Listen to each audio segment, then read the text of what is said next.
I don't feel it's as good as a radio as the 2000 is, but I really would like would really like a FTDX 5000 MP limited, but I can't afford it. It's out of my price range, so if I can't afford it, then I got to go for the next best thing, which I feel is the FT 2000.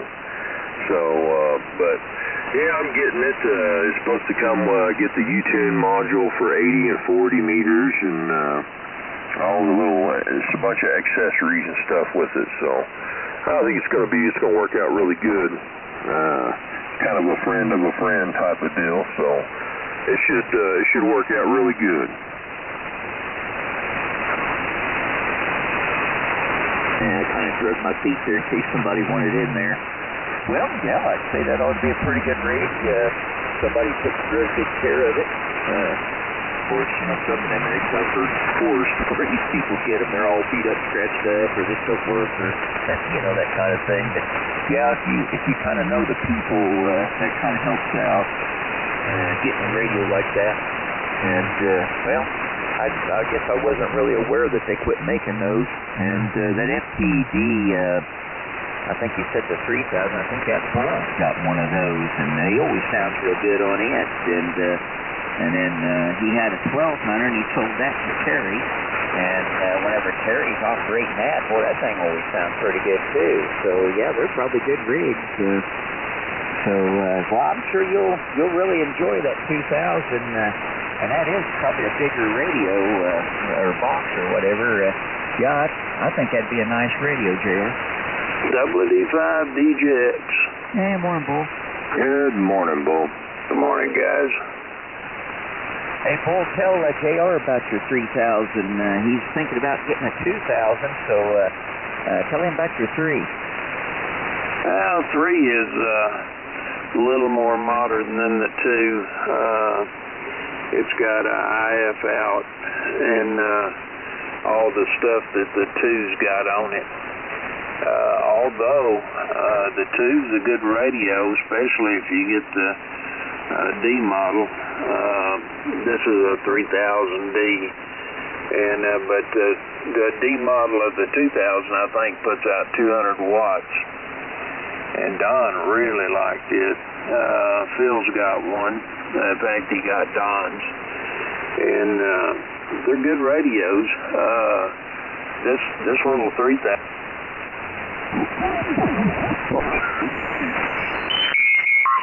Broadcast band, but that's how she grew up. But she was born in 1932. But were you a city boy? Was you raised city or country? City. After I graduated, I went down to Alice, Texas, and spent some time out on the farm with my grandfather. And I didn't do any farming out there. He was a general contractor, and he built houses, custom houses. And so we went out and he taught me a bunch of stuff about building custom houses. And it was a lot of fun, a lot of money to be made, but I was real homesick after several months, and finally I came back.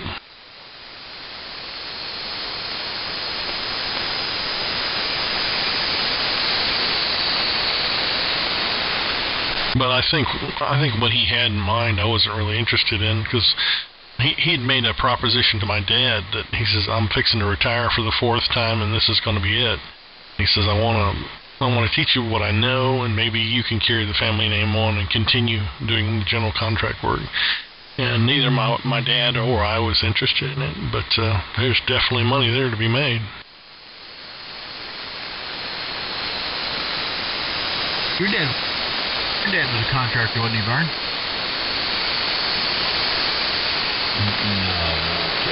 No, he just had his own business painting. He was a interior decorator. I tell you what, he could hang wallpaper.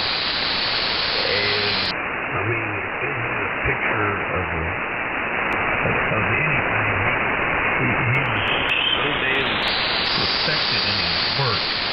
You would never see where that wallpaper was out of picture.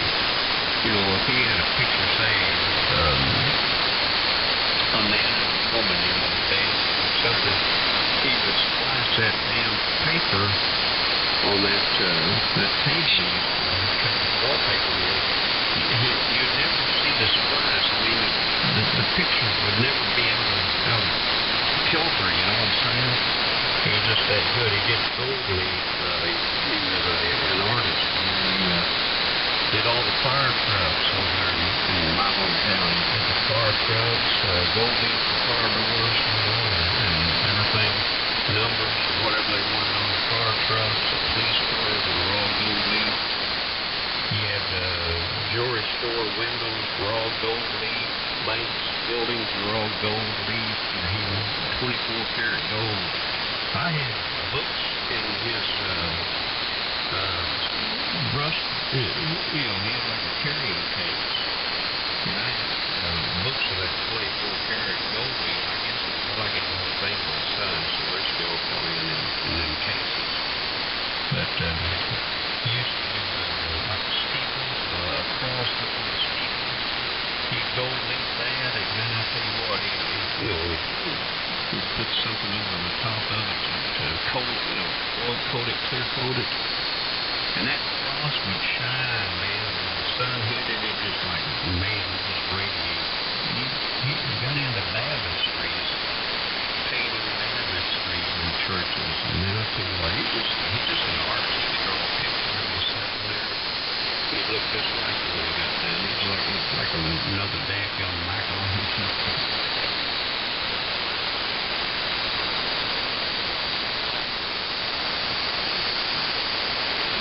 Well, when you start getting into wallpaper and drywall and stuff, that's a little different breed of animal. That's almost like that's almost got to be in you, you know. Yeah, he come out of Kentucky, and you know, I think he come to Illinois in 1910. And he used to paint cars with a paintbrush. I mean, you'd never know it was painted. You'd think it had. They didn't have spray guns back then. But he could paint a car with a paintbrush, and you'd never see a brush stroke in the car. He was just that good. And he was talented. He was very talented.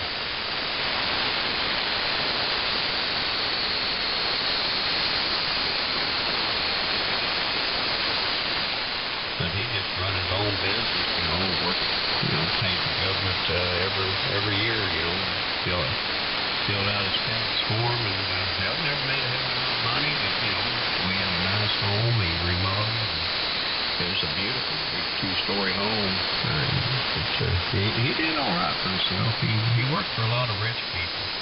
They really liked the guys that run the radio stations, the television stations, and he made a good living.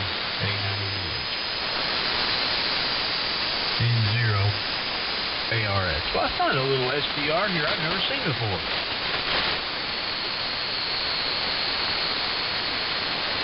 What's that? Well, it's a little one of them QRP rigs. It says 10 to 15 watts RS 928 sideband HF SDR transceiver. I'll send you a link to it. You can look at it when you got service. It's kind of neat, but I never saw one made quite like it before. It's got a little screen and everything on it.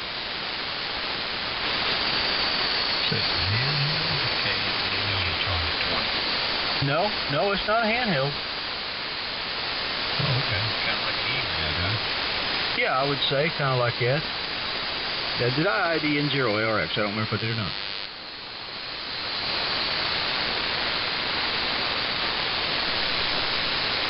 Well, they're just flooding the market with these QRP rigs, aren't they? Oh, since that came out with those little transistor amps, it doesn't take much to drive them. I'll tell you what, people might be better off with a QRP radio. I don't know.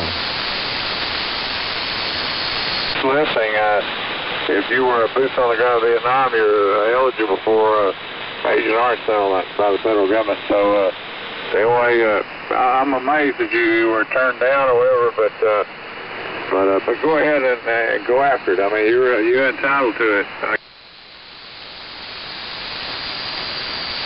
Thank you. think I never mind. I think I knew that. I think I knew who that spelling bee was. I take it all back. You stink, man. I thought we were, Kevin, I thought we was almost being invaded by Captain David. So you had to have boots on. I should have asked me, so what kind of boots did you have to have? Who knows? Yowzer, yowzer. Yowzer. Did you ever tell Kevin back 15 years ago before he got all that bagged wine that he was kind of sensible? I don't know. When I first started hearing him out there, he used to talk on a pontoon boat. And then he moved things around and he sold a house, and then he started camping in his trailer, and he'd do mobile operations, and then he sold that, and then he sold another house. I mean, I've heard all kinds of stories from the guy. Daddy, when I first moved here from California back in 04, and I finally, I put a lawnmower out there and stretched it out through the window. Had that little Kentec, had that little Dentron tuner, and my 530 Kenwood, and I used to talk to him ever so often there, I think on 40 meters, I think it was 7,200. Now I'm talking 04, 05. And he was just as normal as we've been talking here on this frequency all night long. He was just as normal as could be. He, and I even talked to him on the pontoon boat, and he was Dave. That's what he was. His name was Dave, and he just talked ham radio. I never heard him drinking. Never heard anything out of the way until I don't know, I think it was 2000, oh God, when was it, 2005, then I started hearing him, get on the radio, dog ass honking, and I don't remember when he started to yell for crap, but then he started to put on this little show he puts on every night. Yeah, that's what I was meaning for you to tell Kevin about that, how he was sensible back then. Oh, yeah. He had a brain. I mean, his brain wasn't deteriorating. Alcohol kills brain cells. Yeah, I used to talk to him years and years ago, too, but it's just, that's what he wants to do now. But, it's a destructive course. Well, to me, it's not ham radio. I mean,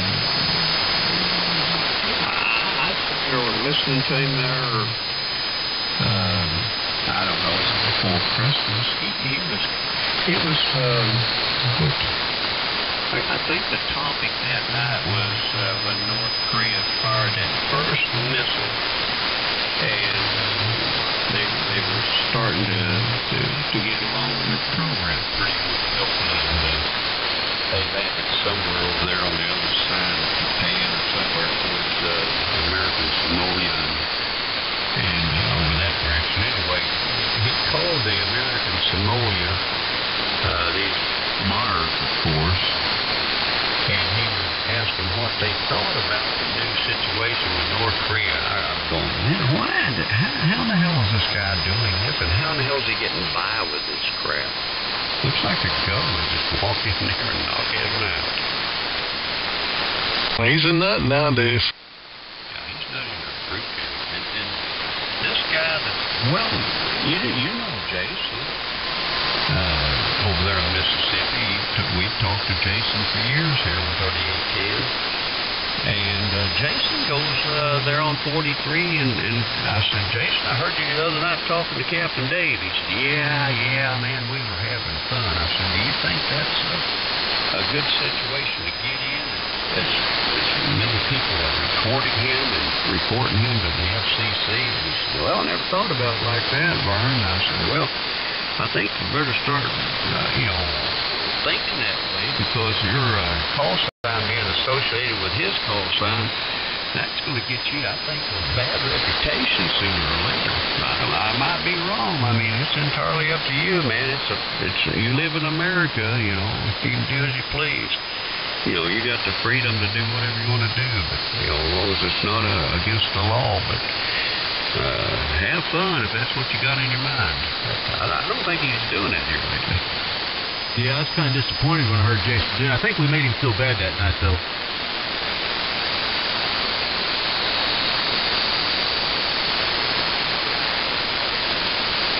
Well, I don't like it when Larry comes in here drunk and skunky. You know, it's like I don't appreciate him coming in here. He ought to just go drink and sing karaoke or something and get on the radio. Maybe Jason could introduce him to some of them big booty women that used to be on the website. He might like a big booty woman. You remember that song that was on the website, Big Booty Woman? Oh, yeah, that was some fun days.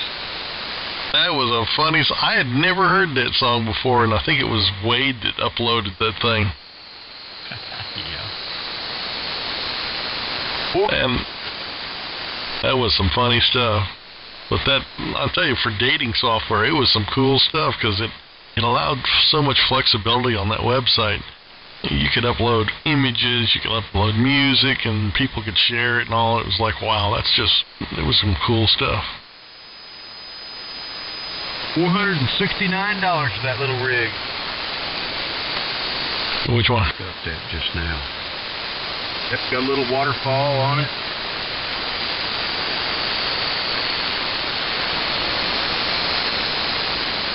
It's not a bad price.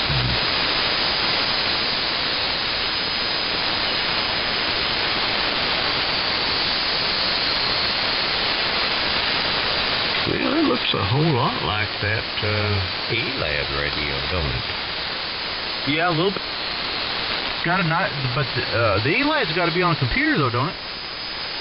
No. That's saying 3511 he's on.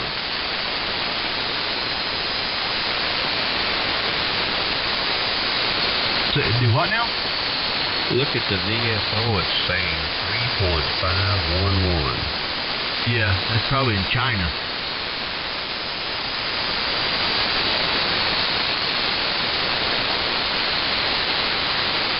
That's kind of cool little radio.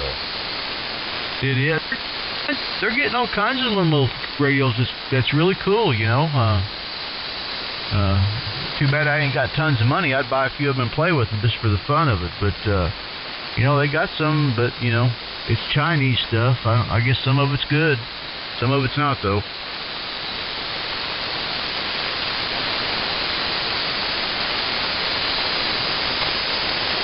I'll be glad when China starts making some cheap amplifiers. K90MEH.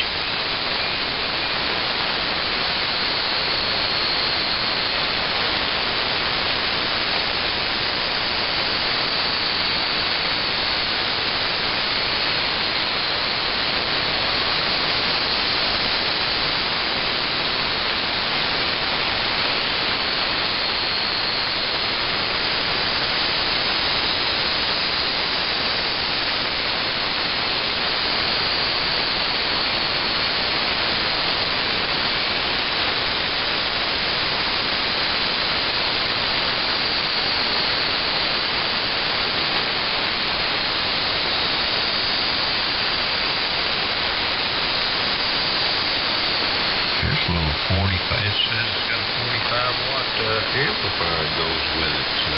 It's 45 watts. You could key up a bigger amplifier. That's what Dan does. He runs that little ELAD, and then he runs a small amp with it, and then puts it into his bigger amp, legal limit. How much is the 45-watt amp? I don't know. It's just right under the right in between. It says recent 10-watt, 15-watt, RS 922 sideband, HF SDR ham transceiver, transmit power, transmit scanner, eBay. And then right underneath that it says Transceiver built-in battery MX's P50M high power amplifier, 45 watts, DC 13.8 volt for the FT817 Aircraft KX3 RPM radio. KB5 MXO. 10-0LF at the bottom of the hour. I think it's got a better looking display than the Eli does, don't it? I really haven't paid that much attention. It's not very thick, is it? No, it's depth, I guess. You mean it's not very? No, it's not.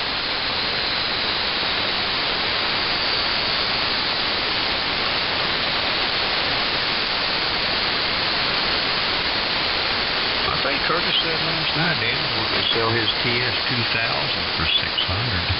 That's a hell of a buy, isn't it? Yeah, what's that still for? And what's he wanting for it? I thought Curtis said $600 last night when he came.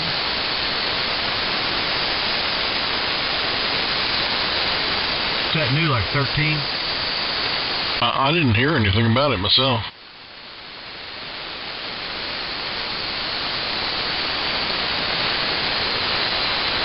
Well, that 2005 and what's the other one, 590? Will they play any kind of decent audio? A 590? No. Well, the 2000? The 2000? It's a very interesting beast, I'll say that. Mike did a huge report on it, WZ5Q, because he took one of those things and he wanted to really see how far he could take it. And what Kenwood had done is really interesting. What Kenwood did was to crank it down from what it used to be. So, let's just say you pulled all the EQing and everything that they'd done to it off of it, you'd find out that this thing is screeching with high frequencies with no lows. And it's like, wait a minute, no, the Kenwood is just nothing but lows, lows, lows, very little highs. Actually, it wasn't until they started cranking it down, pulling it down, pulling it down, pulling it down, pulling it down, until they finally found the lows at the bottom. Because that's what he found when he started reverse engineering the whole thing. He says, wow, it was incredible, the highs that were coming out, but you lost all the low end. But anyway, it's an interesting report if you go up on his website and read about it. But as they are out of the box, you can do a few things with it, but it starts rolling off pretty fast. I want to say about 1.7 it starts rolling off, and so by the time you get out to 3, it's like maybe 7 or 10 dB down. Will they transmit 4 wide? There's some software, I don't remember the software's name, but you can put that in there and it'll go out there, but you're going to constantly be pushing with the EQ trying to get that roll-off to come back up to get it out there. And I want to say 3.5 or 3.7 to try to achieve 4. And then it starts rolling off still even more. But that's what I understood on the transmit side. I don't know about the receive side. My buddy, WP40 and his Corbin boys on 3822. He just killed him that. Who is? That fella comes in there and tells me he loves me all the time. He's called WD-40. And he got their call Corbin Raymond 22. He does it constantly. Oh, yeah. He's giving him hell.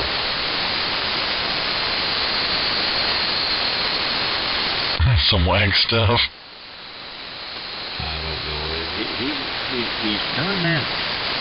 Well, hell, I've lived here going on 14 years, and he's done that every night. If he doesn't like you, well, I tell you, I wouldn't want to make him mad because he'd be on you like stinking doo-doo. Just the way he is. But if he likes you, he's going, well, different. He's something else.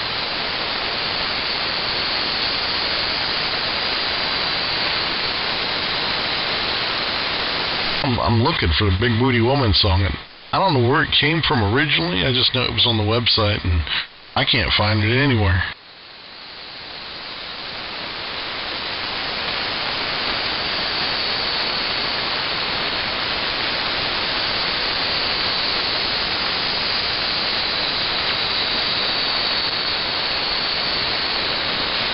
I wish old Glenn would get on the radio again. What's he been doing? He's driving a big 18 wheel. You know, he used to work for his father-in-law, remember, on the farm. And all of a sudden, he decided he wanted to make a little bit more money. He picked up a job driving an 18-wheeler. And he put a Icom 718 in it.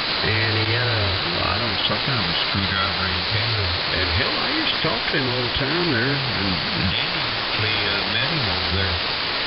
He stopped by and had lunch with you, didn't he, Danny? Yeah, he sure did. He came by, and I took him. We went to lunch, and I made him let me buy his lunch. Oh, just a heck of a nice guy. He's a lot bigger guy than you realize looking at his picture. Well, anyway, he's got a brand spanking new 18-wheeler that he's... I said, well, when I talked to him when he had a little 718, he's still got the power, and his Mosley is still up. And I talked to him one night on his little 718 he put up in the house. I said, when are you going to get an antenna on that new rig? And he said, Vern, I'm not going to do it. I said, you're not going to put a radio in it? I'm not doing it. He said, I'm having too much fun. He's taking his wife all over the United States. He goes from the East Coast to West Coast, Oregon, Washington State. I mean, he's everywhere in that 18-wheeler. He says, I take my wife with me. We sit there and we talk and we just watch the scenery as it goes by. He said, we're having a blast. Oh, that's good. Oh, man, yeah. Yeah, that's good. We got the kids raised. They're just trucking on down the road. That's fantastic.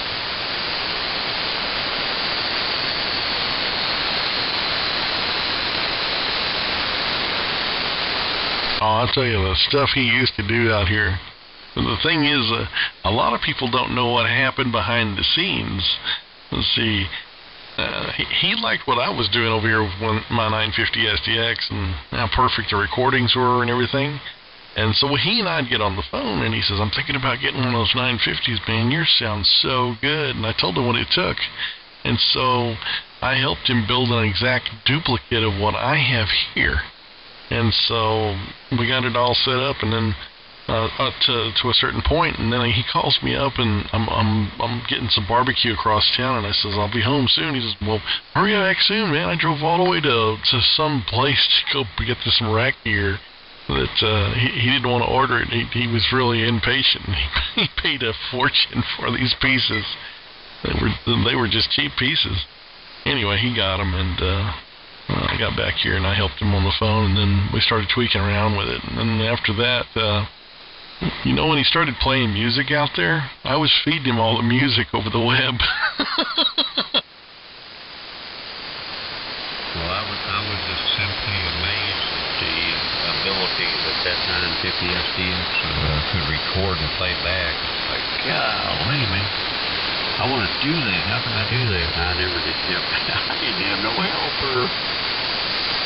Well, I set it up just like mine, and so everything was fine.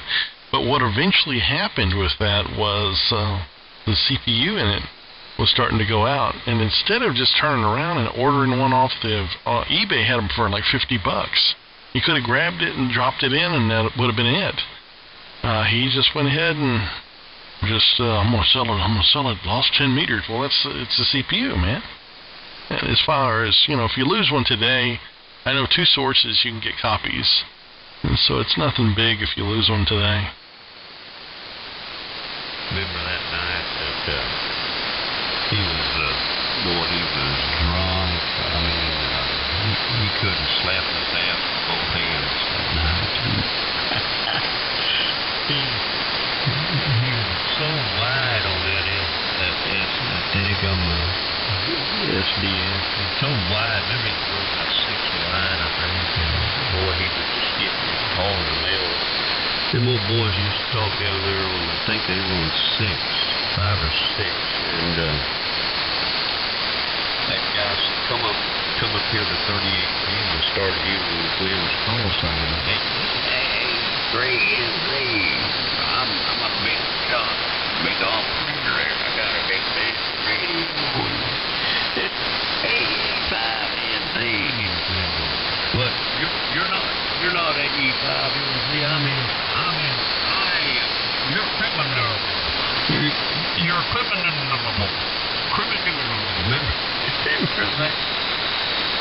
I remember it.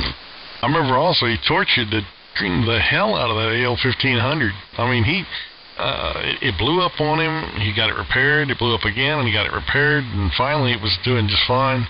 But that tube originally would do, it was a good strong tube. By the time he got done with it, man, there wasn't much life left in that tube. He had tore it up within a few months. I mean, he'd run the daylights out of it, get, between 26 and 2800 out of it, and, oh man, the grade would get too high and it would trip out, and he says, oops, I gotta reset it. Well, I know he made a lot of people mad on that radio. I know that. God, they were hacking him for a 3810 low band thumper, N6AQ that fixed up for us, and put CB junk on there, big old amplifiers in bands and everything. So, yeah, I tell you what, it was a lot of fun back in the day, wasn't it? It certainly was. But, very little people know that, he just had a copy of what I had over here that I worked so hard on. And I told him exactly my settings. He says, yeah, I want your settings exactly. And it was like, man, you don't understand how long it took to get all this, and it may not work with your voice just right. Oh, just tell me where to put the knobs and all that. And so I gave him all the exact settings, and that's how he got it tweaked. And he didn't have to do any tweaking. He just got it that way. And then as far as the recording, I just did what I was doing over here. And he says, you got to use the computer. And I said, yeah, I use the computer, and then you play it back, and it's perfect. And the reason it's perfect is because the receiver, you really don't realize how clean that receiver is in that 950. It's like sitting in the most quiet Cadillac that's brand new off the showroom floor, going down the road at 150,000 miles an hour, and you got the door shut, and it's just whisper quiet inside. That's how the receiver is in that 950. I didn't know it was that good. I know the 5 Cardiac guys over the radio to do this. That's got one of the best receivers I've ever heard. And the thing is, also, it has dual receivers. Well, a lot of radios have dual receivers, but it's got dual noise blinkers. And what you do, and this is something Mike showed me, you take the second receiver, turn the volume off. Now, why would you do that? Because you're going to turn the second receiver's preamp on, and you're also going to turn on the second receiver's noise blinker. And it's going to knock the noise down even more, and it does. I was like, wow, how did y'all figure this out?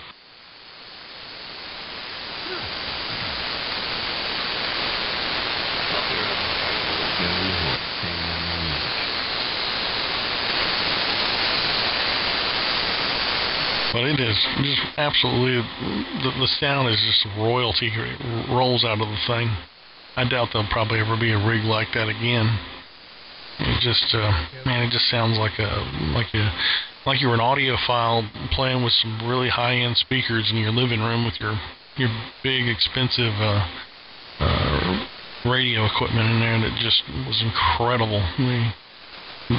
The lows and the highs. Now, of course, it didn't come out of the speaker jack, and it didn't come out of the headphone jack. You sit there and say, well, did it came out of the speaker jack out back? No, it didn't. So where did you grab the audio? Well, I grabbed the audio off the data plug, which happened to be the flattest receive response. I grafted the audio off all of them, and the Spectrum display, I grabbed the images of them on their sweeps I did, and it was crazy that the response curve was so poor on the headphone jack, but it was the worst of all on the speaker jack. So turned out the data jack was the perfect point. The downside was when you tried to use the monitor to hear yourself, it didn't come out of the data jack. So you were out of luck on that. Which rig you talking about, Kevin? Kenwood 950 SDX. Oh, yeah. I asked you guys this last night, and I'm going to ask it again because I didn't fully understand it. The 870 I know is an amazing radio, but the 950 has more ability, don't it?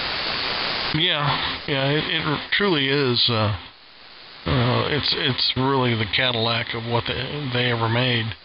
Now, I've heard a lot of people sit there and talk about the 990, but most people I've ever talked to about the 990, I said, well, have you ever hit the 950 SDX? Most of them have it, and most of them even haven't even played audio with it.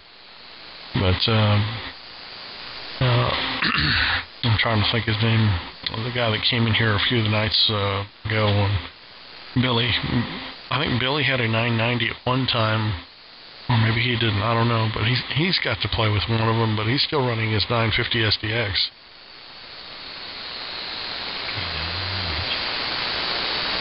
Remember that, wasn't his name Steve? Used to live in Mississippi, had that voodoo, Oh yeah, he had an 870 for a while. And then finally, he started spending some serious money with Mike. And I mean, he went voodoo all the way. And it's like, good Lord, man. And he got the station completely finished. And I'm not kidding. He probably, when he got through with all that stuff with Mike, he probably spent about $10,000. Oh, yeah, he had that expensive back here. He wasn't messing around. He was the most expensive back here you can buy. Man, he said, well, all three of you guys are sounding excellent. This is funny. You're spending how lessons. Well, you know what happened to him, right? No, I just know he sold out.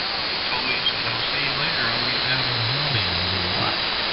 Well, I was selling everything. Well, you know what we talk about a lot of times? We talk about things pertaining to that video that I was telling Danny about. But we weren't talking about that video. We were talking about the real places. See, his company had contracts to go to those places, and he kept telling us about what he kept seeing.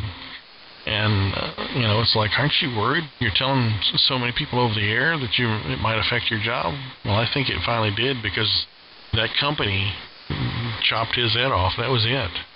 And it wasn't because he wasn't doing his job. He did his job. Everything was fine. And he owned his company, but the company that was hiring them, and they would move what they called data pods from Houston, Texas, out of a place real close to Compact Computer. They would move them from over there all over the nation. Each facility would get 90 of these pods. You talking about Greg? No, Steve.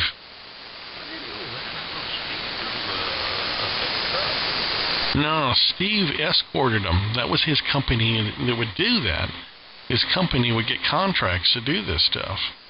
And what would happen is the driver would make less than Steve and his wife. And that's why Steve always had new trucks and such, because it was his company. And they did this for over 20 years.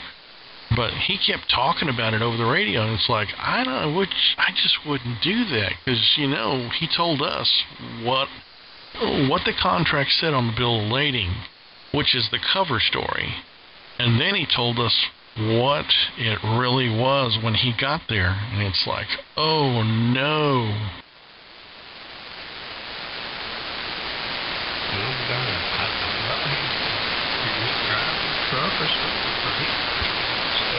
And bring it back down this way and then going back to Mississippi. No, they would it had like one of these. You've seen those great big trucks that look like centipedes?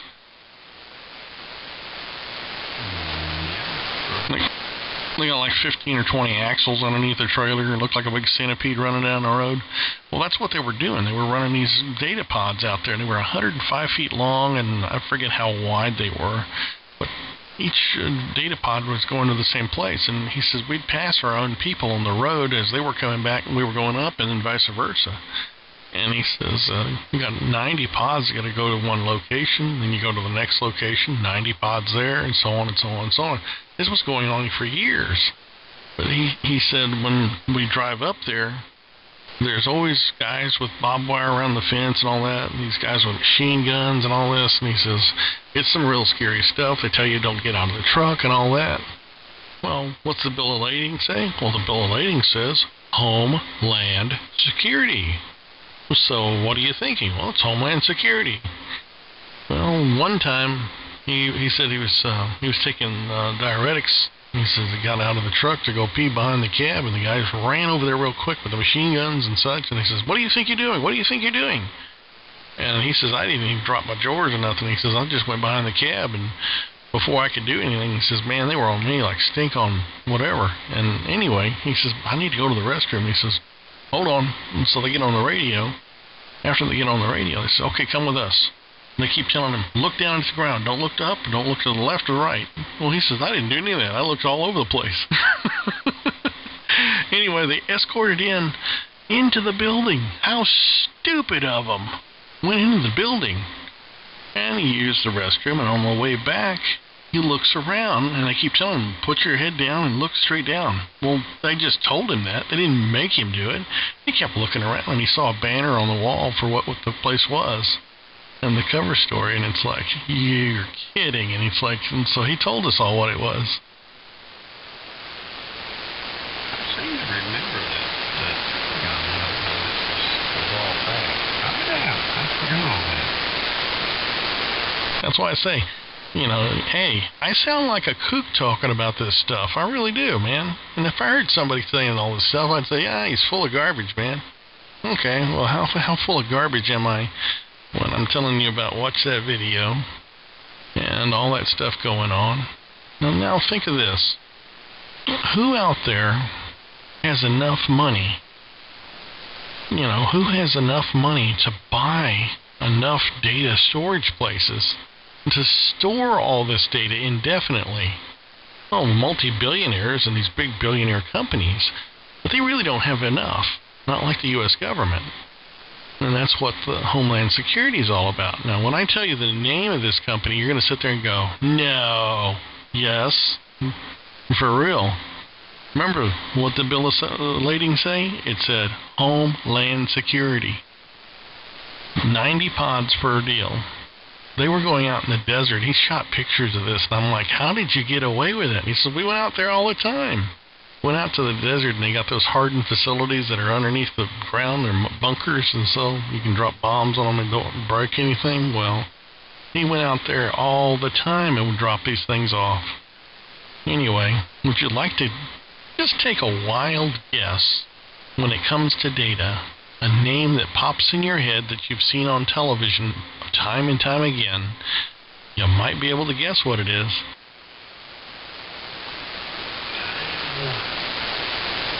No, I'm talking about data recovery and data storage.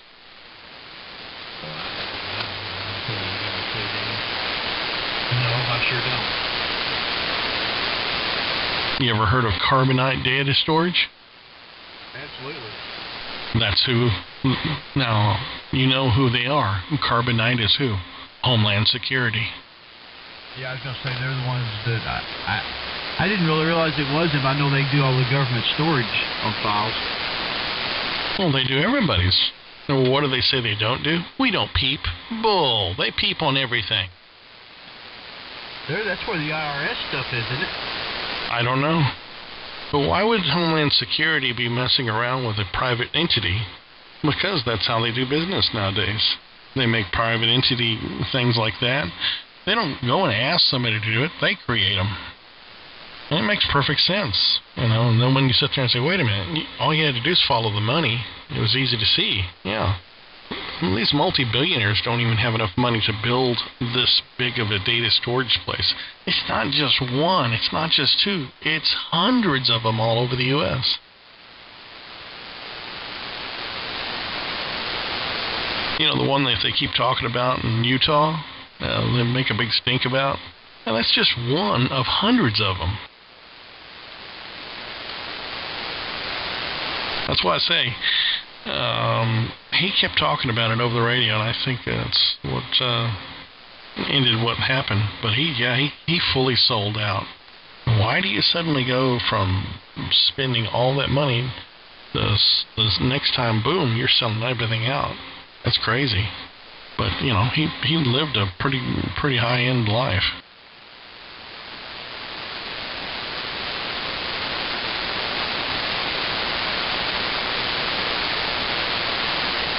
Anyway, as Paul Harvey would say, that's the rest of the story. Good day.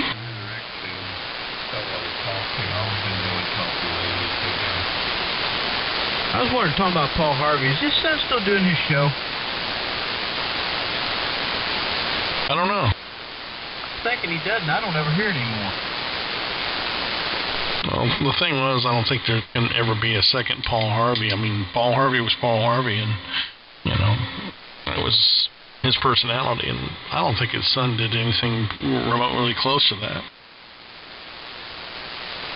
No, it's just one of them deals where I never heard anything bad about his son. He wasn't Paul Harvey. Wasn't the old Paul Harvey. Yeah, I mean, that's... it's here, enjoy it, and when it's gone, it's gone. Who was that guy that used to be on ABC all the... Howard Cosell. This is Howard Cosell. Remember what got him fired? No, I don't. He said, look at that monkey run. That was the unfair thing about it. That's what that running back, that's what that, it was a receiver or kicker thing. That was his nickname, was Monkey. And everybody thought he was doing a racist response or a remark? Yeah, they thought, that he was making, that's about the time things really got big, and they were making, they turned it into a racist thing, because he said, look at that monkey run. But that was his nickname. They were calling him Monkey in the locker room and everything. Of course, Howard Cosell was in the locker room all the time, them guys. Both sides of the ball, or both teams. He was in everybody, he knew everybody. And I think they were wanting him out too, maybe, who knows. Could be. The agony of defeat. Do what? Remember ABC Sports would do that whole thing. They'd show those skiers coming off the side of the ramp and their legs getting twisted up, and you'd hear the voice in there, the agony of defeat. Yeah. And you sit there and go, ooh, I could feel that when that leg twisted around. You could imagine that thing going pop, pop, crack. Howard was involved in all sports. He did a lot of, commentated a lot of fights, too. Oh, man. Let Cassius play it. Well, how am I doing me?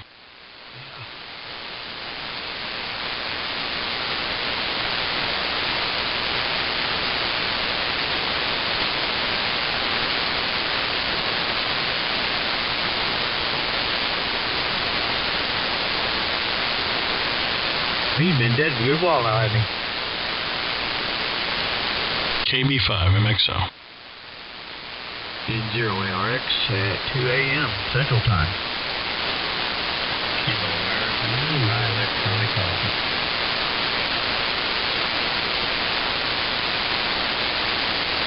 Well, I got my appointment time for my heart cath, and so I go in March to have all that fun. So you're saying you're going to go under your own? Is that what you were saying? They're going to try to go through the arm itself somehow and go in that way. He said if that don't work, then go through the groin, and it's like I can't lay down flat. And afterwards they want you to lay flat for 6 hours. I can't do that. I had to do all that, man. I tell you what, it's hard to do. And I can't tied. I can't believe that. They said, well, we got a donut between them. I go, hell, I just lay down, man. I can't breathe while I'm laying back. I said, knock my ass out. You know, give me something. Give me some Ativan or something. You know, knock me, you know, kind of calm my nerves down while I'm knocking. But, well, I just refuse to do x-ray. I need to x-ray myself, and I don't want to go lay down. Well, that's me. I can't breathe on my back. And they want me to do that for 6 hours. And it's like, hey, I did the best I could for 11 minutes. And I told them how difficult it was, and I says, I cannot do it 30 minutes, much less an hour, much less 6 hours. Last time they had me on the table, and put that support under your knees there to raise your knees up, and pillow under your head, and like they started towards that donut. I said, man, I started hyperventilating. I said, man, you gotta let me up there. Or, come on, we won't take that long. I said, no, you gotta let me up right now. I said, I'm gonna have to run out of here. If you don't let me in, I'm suffocating, man. I'm freaking out. So when you went through all that cast stuff, did they go through the groin or the arm or what? No, they went through the groin. And you were in there for a day? Yeah, I was just in there overnight. When they put that plug in your groin, if that thing comes out, you can bleed out, man. In a matter of minutes, you're out of here. You're gone. And that's what happened to me. The first time I went in, I didn't have a problem. Not at all. And everything was smooth. But then 2 weeks later, they had put another stent in my heart.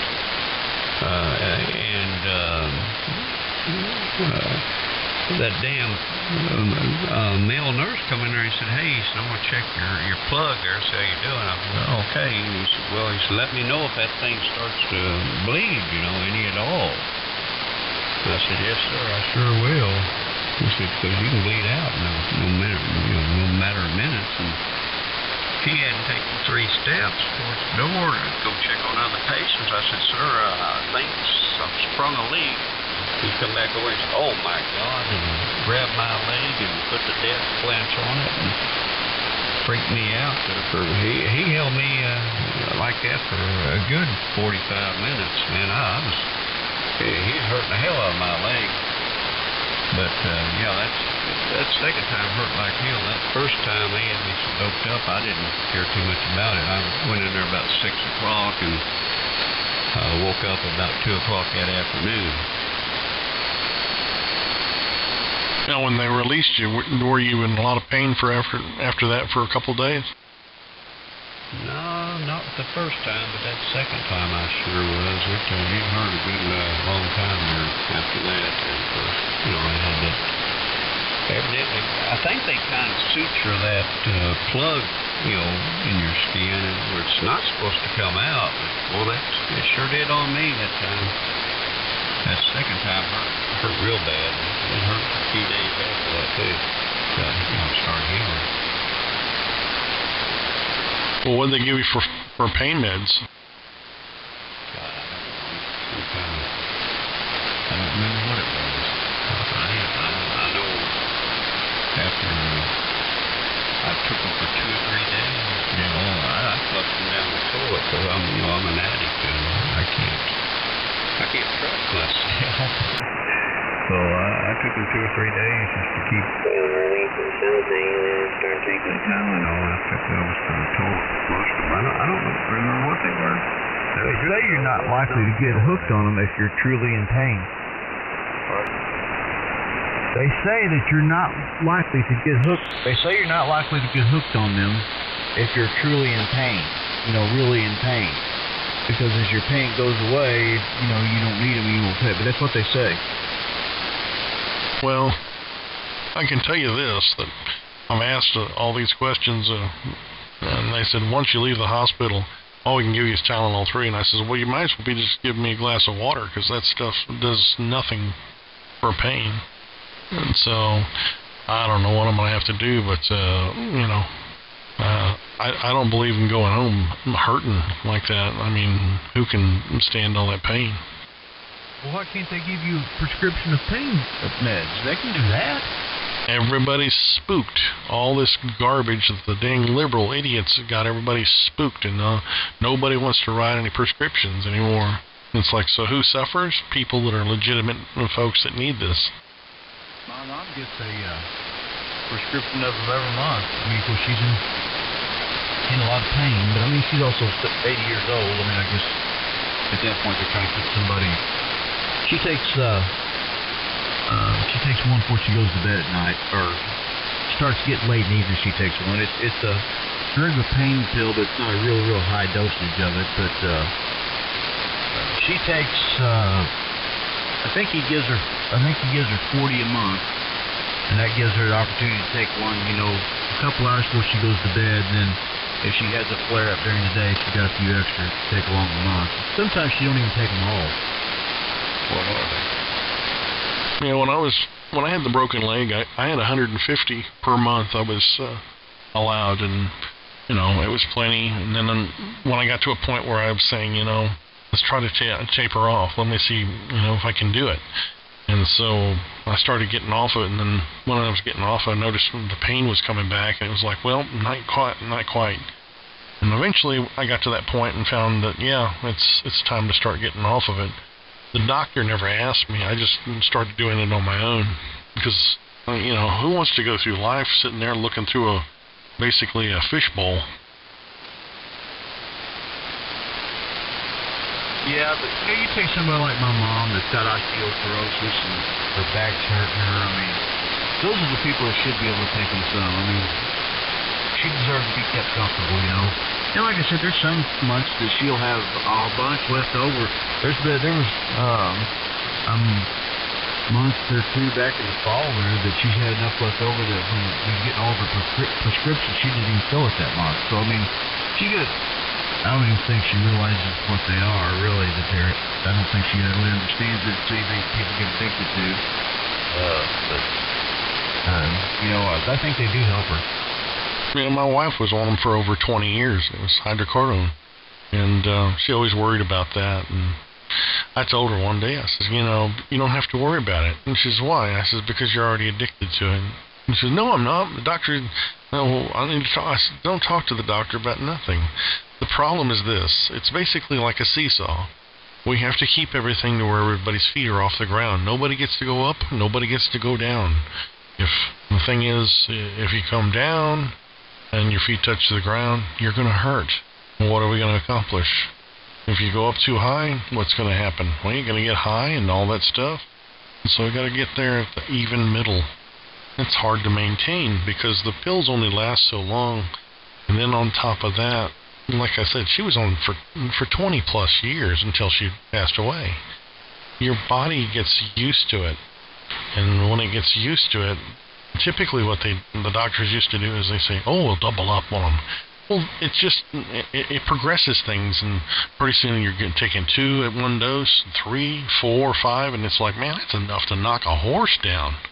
And so she never did the double unless she was in the hospital. They'd double up because they knew that she had built an immunity to it. But at least she didn't sit there and cheat and say, oh, I got to take another one. She never did that.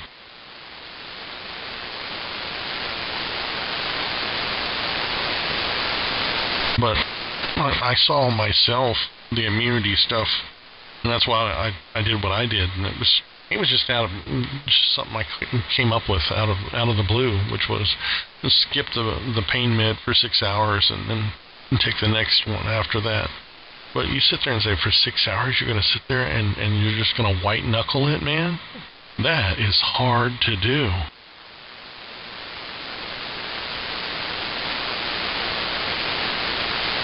I'll tell you what, my wife, she must be awful strong as far as it comes to pain, because she had a triple bypass, and they had her doped up there afterwards. That first day, she was seeing spiders crawling on the ceiling. I mean, she was like freaking out, you know. It's like, The next day, she said, they come in there with her meds, and she said, what is that? She said, well, it's medication for pain. She said, I don't want none of that. Just bring me some damn Tylenol. And she just started taking Tylenol. I don't know how the hell you're doing that, girl. Well, that's that morphine. The problem with the morphine is when you're on the morphine, they won't give you nothing to drink. And I know myself, if I go and drink anything, I'll throw it up. And they don't want you throwing up, so they won't give you nothing to drink. So you sit there and you're just dehydrated the whole time. So it's like, damn. And that's why, I've told them, I says, hey, if you're wanting to give me morphine, don't. Just give me the hydrocodone, and that way I can drink things. And I'll just white knuckle it as far as, the pill won't cover that much pain, but it does cover a lot. And that's what I did when I had the broken leg before I got it operated on. If it weren't for that, my doctor had already given me a script for it, but I don't have those doctors any longer. So everybody's all spooked and scared. But my wife, I ended up having to take her what they call pain management, and so they wouldn't get all crazy. But some of the stuff that I used to have to go through for the recovery on the leg was every month I would have to go and pee in a bottle, and they'd send it off to a drug lab to make sure I wasn't doing something else and I was taking this stuff. And it's like, man, talk about total distrust. Yeah, I think that's what they were prescribing. That's what they gave me, hydrocodone. Guys, I want to scoot out of here. Thanks for putting up with me. Good hearing you tonight, Kevin. Thanks a lot there. I'm glad you can finally hear me sometimes, most of the time. Danny, have a good night. You guys both have a good night. God bless 73. Anybody else that's left there, have a good night. I'm going to get out of here now. I got to go do my neti pot, clean my nose out, and try to get some rest tonight. Enjoying it. Thanks a lot. K90 Mets. Good night, all. Okay, I enjoyed it too. We had a good night here in Houston. So, anyway, good night. Get some rest, and good Lord willing. I'm confused being off. The kids are still out of school. This is Thursday night, I believe, or Friday morning. So, be back tonight. 7-3 Vern from N0 ARX. Have a good night there, Vern. I'm not too far behind you there. I might hang in here another 5 or 10 more minutes and pull the plug, but yeah, glad the settings helped you out there. Now I just got to get him to stay on the radio, right? KB5 MXL. Talking about in 97, I was still at the sheriff's department, and man, I put up with this for close. I just got divorced my first time, and I was going through. I couldn't figure out what was wrong with me. I kept getting sick all the time, and so finally got to the point where, of course, Mom, Dad was a lot younger. Dad had just retired. They took me to the doctor and did a bunch of tests and stuff. Anyway, they figured out that my gallbladder was bad. So anyway, to make a long story short, I had gallbladder surgery, and it was when they first started doing the laparoscopic, or at least in this area it was. It was in April of 97. I guess that procedure's been out for a while, but this hospital here just started doing it. Anyway, that's what they did on me, in the same-day procedure. And they sent me home. I'd never taken them before, with Percocet. And I think they worked well, but the problem with it is I couldn't take them because they made me nauseous and sick. I'd throw up. And man, that is, my goodness, that's like somebody punching you in the jaw when you just had a tooth pulled. So, man, I couldn't take them. So finally, I guess things were different back then as far as how they, could prescribe them. I know Mom called the doctor's office. I guess it was the next morning and told them what I was doing, and I think they wrote hydrocodone. I think back then they could just call the pharmacy with it, if I'm not mistaken. And I know Mom and Dad went and picked them up for me, because they said that they probably wouldn't bother me. That's probably the first time I ever took any. But they didn't make me sick. But those Percocets, man, they would just make me so nauseous. I just started throwing up. And man, after being cut on like that was miserable throwing up. But they give me and like I said, I think the doctor just called them into the pharmacy back then. And Mom and Dad went and picked them up, and they helped. They didn't make me sick. Well, that's good. Yeah. I know they worked for me, and I told them when I was in the emergency room, they gave me that darn shot of that blasted morphine.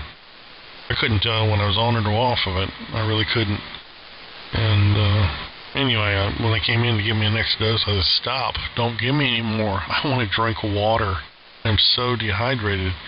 I said, just give me some hydrocodone and get it over with. And it's like, well, they look at you like you're a dope addict because you know what you want. And it's like, no, I've learned, how to work with that stuff. After all, I've taken hundreds of those stupid pills for a year and a half. Well, the Percocets is an opiate base too, but I guess it's a lot stronger or something. Because man, it made me just stick to the dog. Wasn't like I was allergic to it. None. It's just too harsh on my stomach, I guess. Yeah, it's like right now. I'm in lots of pain right now, and I'm just biting my tongue because I've got a wound on my leg from the water gain on my leg. And it hurts like crazy. And what did they give me? Well, first they gave me Tylenol 3, which is, well, I'll just tell you, like I keep saying, the water's more potent than the pill is. The water will probably give me less pain than the pills. So then he switched me up to this thing that's basically a very overdosed Aleve. It's like, what a joke. Doesn't do anything. Sounds like you need to find you a different doctor, maybe.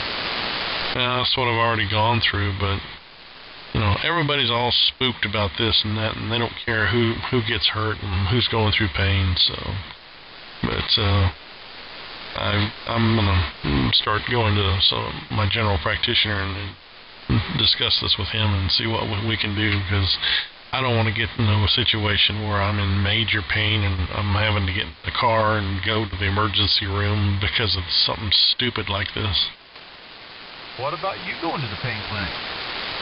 Well, that's just it. I mean, that's kind of like putting the cart before the horse, though, because I'm not in pain management. I don't need that right now. I've got a leg that shouldn't be doing this all the time, but until it heals, it needs to. It needs to have some issues taken care of, but I don't see any reason in having to go to all that. But I don't care if I have to, but I don't think anybody would recommend it. Basically, you just need a reasonable monthly script. I'm not saying you need 250 of them, but just a normal script just to get you through tough times. Just the script for that period of time. That's it. I mean, it's not like, I need a refill again this month, the next month. No, it's just whatever the normal whatever is supposed to be. Because I certainly don't want to sit there and say, I'm hooked on that crap. Because I'm no He-Man or nothing like that. I'm just as vulnerable as anybody else. But it's just ridiculous to sit there and say, let's leave this element out of this whole process. That's stupid.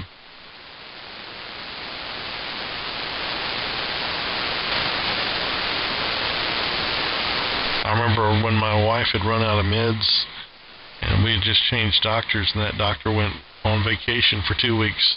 Oh gosh, I had never seen my wife in that bad a shape. Oh, she sat there and cried, and I never thought about doing the things I thought about doing at that point. If somebody I had ever known on the street was selling what she needed, I was almost at the point of just pulling out the cash and say, just give me whatever it takes to help her. And it's like, that's serious stuff. Yeah, it sure is very difficult to watch a loved one suffer. It's as bad as suffering yourself, or sometimes you wish it was just you and not them. Yeah, well, what made it worse is we went to another doctor, trying to get her another doctor, and right off she starts telling him about the pain she's in. And oh no, you are addicted. I can tell you're addicted. Well, forget about the addiction. Clearly she's in pain. Can't you help her? Oh, I'm going to make sure that you don't get anything. Well, screw you. We're going to go and find another doctor. Eventually we went through all this, and I said, well, tell you what. Can you set us up with an appointment with pain management, like today? I mean, she needs help now. So he actually come out and said that she was addicted? Oh, every doctor, you know, they were all spooked because they had all done bad things, apparently. Wrote a bunch of scripts and made money. At least that's what the news all said.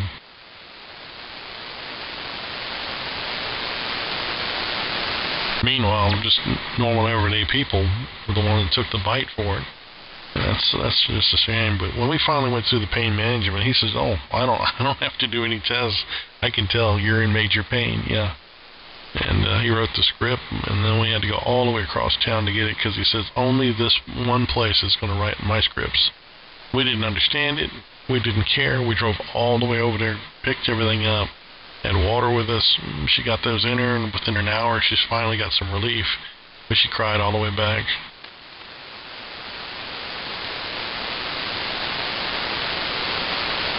So he didn't have any reservations. He knew she was hurting. Oh, yeah. Once we got involved with the pain management doctor, there wasn't any of the stuff. Well, you can set you up with this electronic thing that'll pulsate the nerve and you won't feel anything. There wasn't any sales pitch for that or anything. He says, yeah, the cartilage is gone in your knee and your back. There's no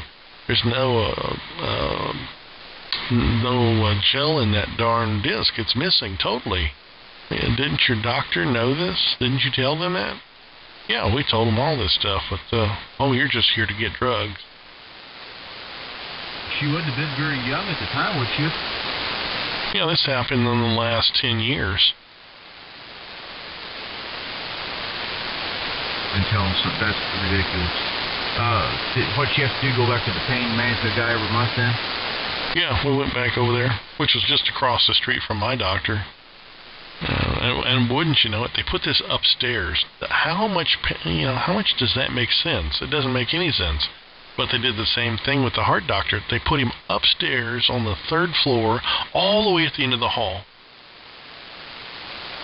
Heck, you'd die if you had to walk there. The pain management doctors, they're a little bit more understanding, aren't they? I don't know. I didn't go for myself. I was there for support for my wife, and I mean, it's obvious. You know, you sit there and you say, okay, yeah, you're X amount of years old, and yeah, you ought to be hurting for how old you are.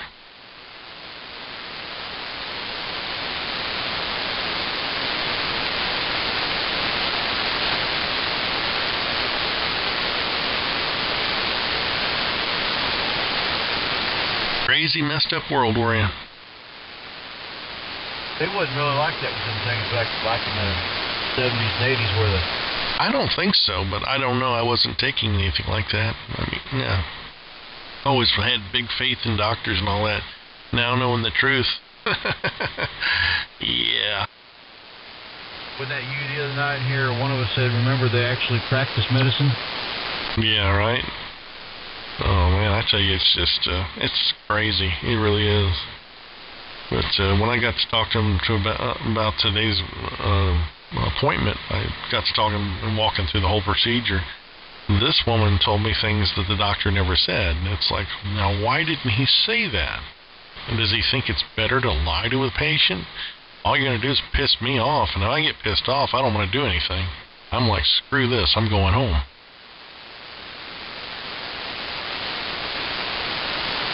Well, the thing about what you're talking about there that disappoints me, in Zero Interaction, I'm in this one, but you take somebody like your wife there, she was trying to do it the right way, the legal way, you know, blah, blah, blah. But you can damn sure bet the people that really don't need them, that are hooked on them, they'll get them one way or the other. Well, that's the kind of a funny part, was my wife's son was married to an RN that lost her RN license because she had a drug problem. And guess what pill was her favorite? The stuff my wife was on. Well, long story short, she come over for Christmas and New Year's and Thanksgiving. Well, we caught her doing something. And one of the bottles had fallen off the dresser and while we were in there. And so I went over there and picked it up off the floor. Well, I had no idea she took some of the pills out till later on. My wife went to go take a pill, and she says, nearly all my pills are gone. There's only 3 left in here. I'm certain there was more in here. I'm like, really?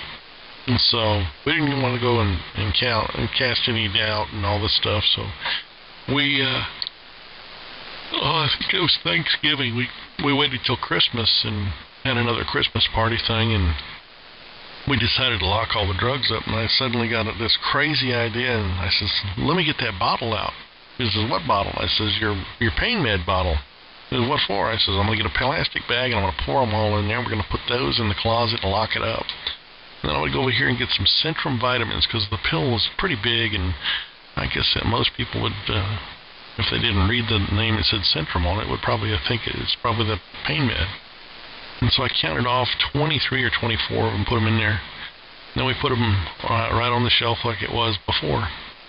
Well, I'd forgotten all about it, and she says, I didn't. And I kept thinking about it. And I says, well, I don't think she even went in there. I never saw her. So I went over there to go count. There was 5 left.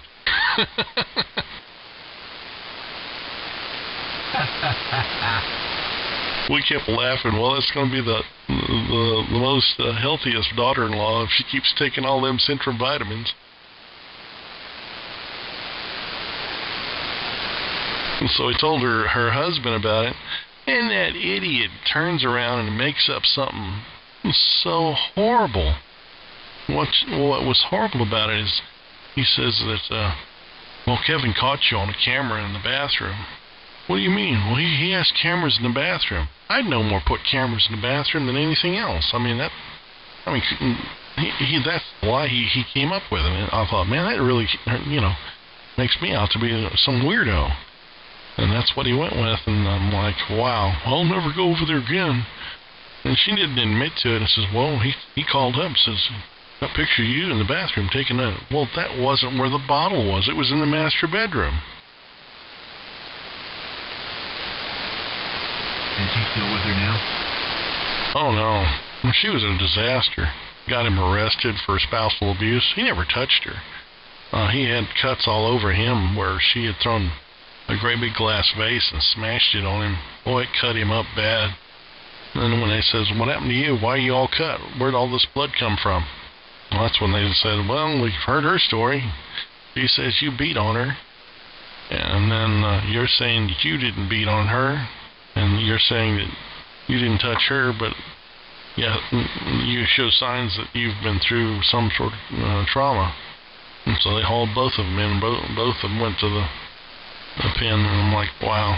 So it cost $570 to get him out of jail. And so this is stupid.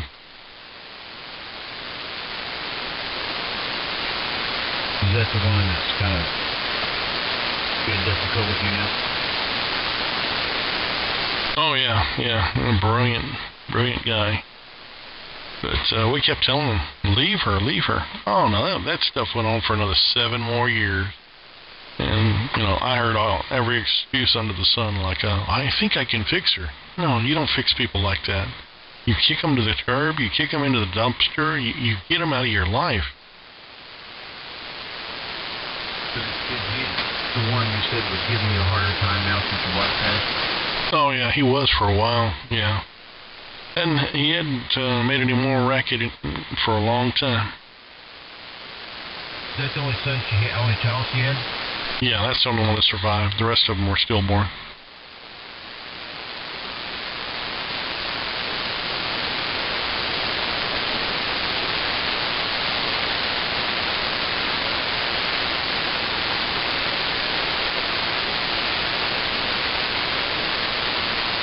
Well, she was a piece of garbage. Get this. She supposedly kept her nose clean, which, and I don't. It don't happen that way. Once they get the taste, they never lose hold. And so she was doing whatever, and he probably knew it. Well, over 10 years had passed, and she put in to get her license reinstated. They said, sure. And so, just right after she got it reinstated, she got this big-time attitude like, oh, y'all just, you're beneath me, and I make tons of money, and I'm going to go buy a new house, a new car, and new this and that. Oh, she was in so much debt. It was crazy. And then she went back to that old habit, stealing from the patients again, and boom, they popped her. That was the end of that. So she lost it again for another 10 years. That's a career killer. Yeah, but now what about the house and the car and all the other things? Then she wanted us to rescue her by buying them. I told my wife, not no, but hell no. She sat there and rubbed it in everybody's face. See, I got a brand new car. And that's great, man. I'm happy for you. Sometimes, honestly, it's almost easier to loan money to a friend and then get it back than it is to loan it to a family member. I wouldn't put her out if she was on fire. I've got friends that I would trust a whole lot more if they needed $100 or something to pay me back than some, not close family, but some of my distant family. Heck yeah, there's a lot of people I would trust more.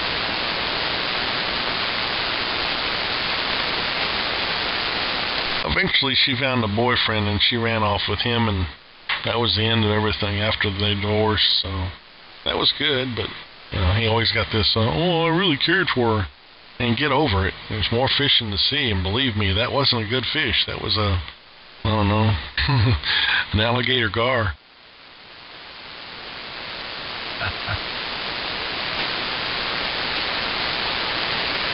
You ever see things down the road, you know, when you get up your health straightened out, anything like that? You ever see yourself trying the 6000, the Sirius Plus radio? No, it's like saying, you know, go buy some new equipment. All I want to do in my life is get things straightened back out, get back into a good health again, and major priority, see if I can't find another woman that was, you know, like my wife, extremely trustworthy, and maybe continue on, because I sure miss it.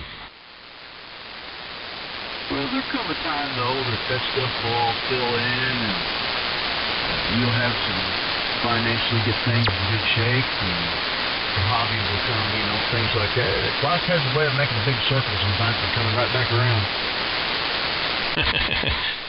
I spent 31 years looking for my wife, gave up many times, went through so many stupid dating interviews, and I just, you know, it was horrible. Oh, it's tough, man, being, of course, I'm not really, what you call back in the dating mode yet. I'm divorced my final next month. I don't need to get involved in that. I mean, I got women that start just messages me and stuff. They probably wouldn't be if I wasn't in the situation I am right now, but, you know, I haven't even went and had lunch with any of them or anything yet. I had a couple of them, you know, this harmless looking at me for lunch, you know, blah, blah, blah.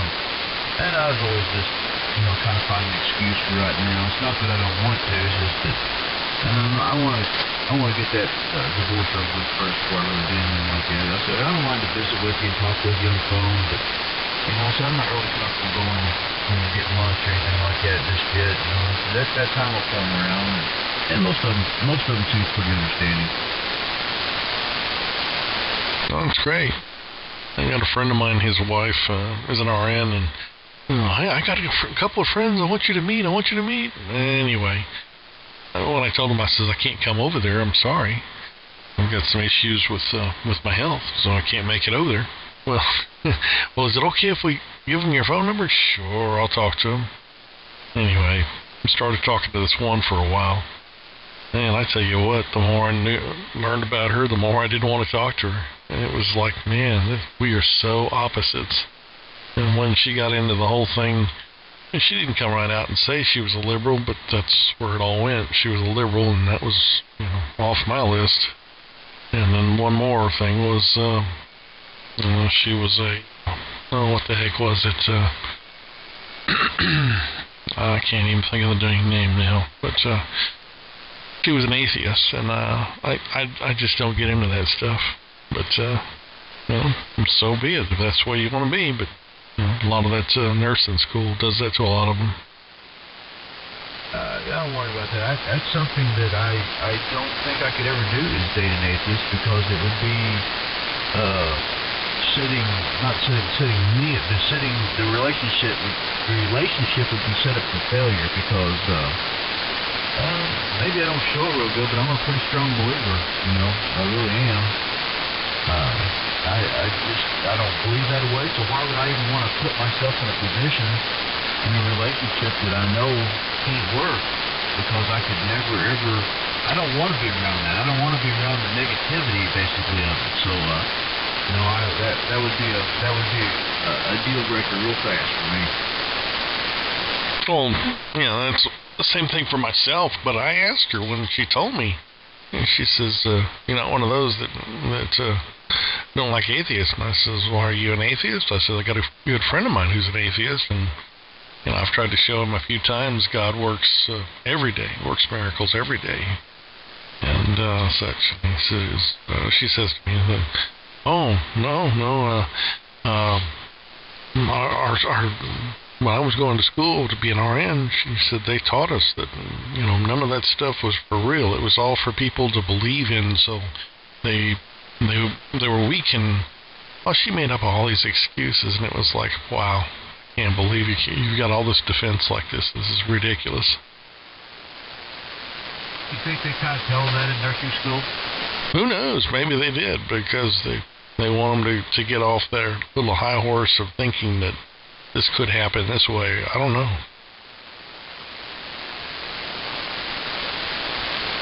You know that, and I'm a huge advocate of education, don't get me wrong, but the farther you go in university, like getting graduate school and stuff, the more professors and the less godly they are. I'll say that. Oh yeah, they think they know the world, and they've got it by the tail, and they're absolutely wrong. And the farther you go, like in graduate school, the less godly they are, and the more liberal they are. Anyway, when she got on that whole thing, and then she decided she wanted to tell me why and try to convince me, it was like, no, you're not going to convince me. If anything, I'm going to get off that telephone, which I did pretty quick. But, it was some sick stuff. Now, get this. I called my buddy up the next day, and he says, well, how's she doing? And I said, well, it's like this. There's two huge problems. First off, she's an atheist. And he says, yeah, so? And I says, that's a deal breaker. And then the second thing, I can't remember what the heck it was now. Getting too tired. About time for me to shut this down. But anyway, when I got through with that, and he says, oh, okay, well, that's not too bad. And I says, her being an atheist isn't too bad? And he says, yeah. I said, you know what that means, right? And he says, yeah, it's like a Pisces. And I'm like, no, where the hell do you come up with that? He didn't really know what was it, huh? He just threw me. I thought, you're messing with me. He really didn't know. What did he say when you told him? I told him, and he just went there, oh, okay. I says, let me guess, you don't go to church. No? I says, does your wife believe? Because she's an RN, too. I never asked her. And I'm like, oh, give me a break. You mean somebody could be married, I don't know how long they've been married, and never asked their wife if they believe? Well, he's also one of these guys that don't do the loving things, the romance stuff. I sit there and I says, so you going out tomorrow to get the flowers and the Valentine's stuff? He says, huh? I says, yeah, for your wife? Flowers? He says, oh, I'll get her for any flowers. I said, oh, you already got her Valentine? No. And I says, you don't ever do that. And he says, no, why? Why? That's a waste of money. I'm like, wow, you're a real buzzkill, I bet, when it comes down to romance. Yeah, it's not a real warm and fuzzy guy, eh? Oh, yeah, and then when I asked her about it, she says, oh, he's just not like that. I'm like, screw that. I know my wife would have told me that's a deal breaker.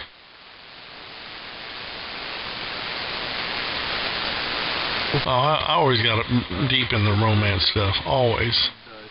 It was just as much fun for me as it was for her. Flip the dryer back on, finish drying some clothes, and start getting ready to go to bed. I hear you. Anyway, it's been fun, and I'm getting foggy-eyed and bleary-eyed, so I think it is definitely time to shut it off. But enjoyed it. I did too, and the good Lord willing, as I told Vern, we'll be back tomorrow night. Well, I guess it's actually tonight. We'll be back tonight, and we'll do it all over again. So anyway, take care of yourself there, and get you some rest, and we'll talk tomorrow night. 7-3, Kevin, from N0 ARX. 7-3. Okay. And anybody else out there besides, oh man, I really am losing it. Have a good night there, and anybody else out there, have a good morning as well. KB5MXO, pulling the plug, calling it night, and switching it off. 73.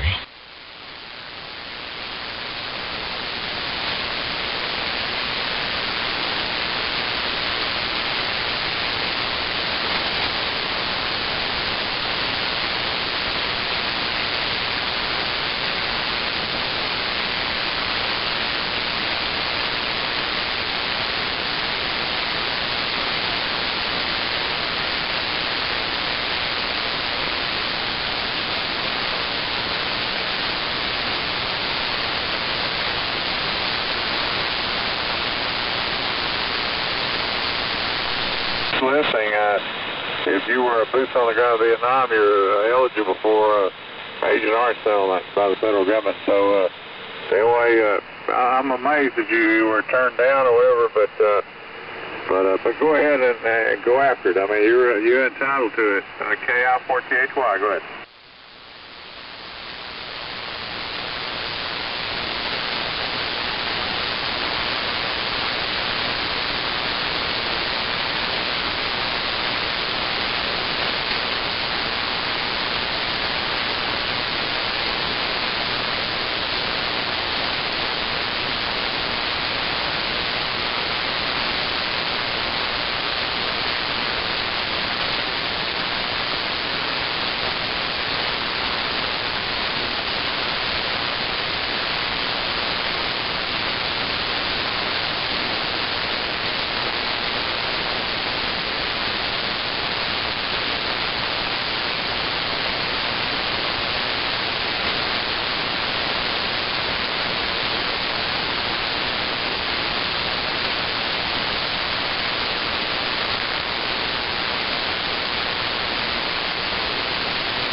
is a wonderful thing.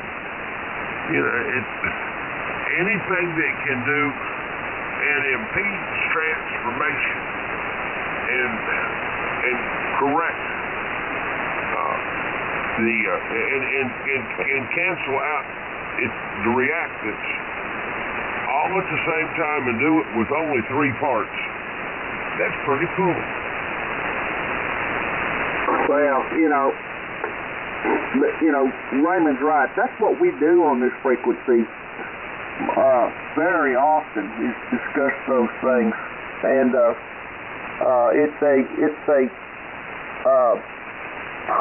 what's the word I'm looking for? An Elmer situation that we run into a lot. Somebody may be looking at buying their first amplifier and not sure what to buy, and things of that nature. That's what we do on this frequency.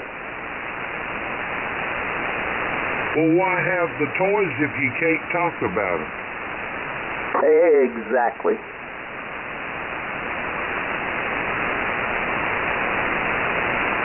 That's right. Don't worry about it. That's what we do here. Oh, I know it. I wasn't going to make a big deal out of it at the time. It was just like, it's not worth the argument. We'll come back on Saturday night. We're going to design the Queen Mary. Really? He's also welcome to spin that big knob. Well, I ain't going to miss Saturday night.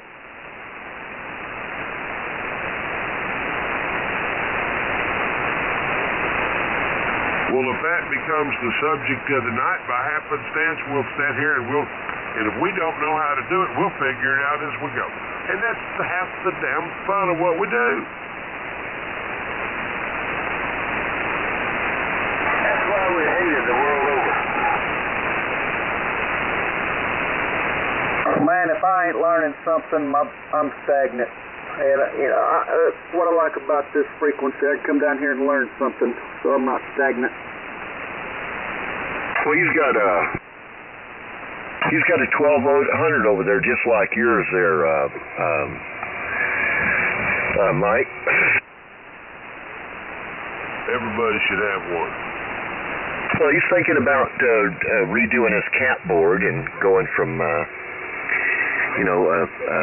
to 10 caps. Well, he goes from 6 to 10, so he can put on the high tap on his transformer and kick the anode voltage up.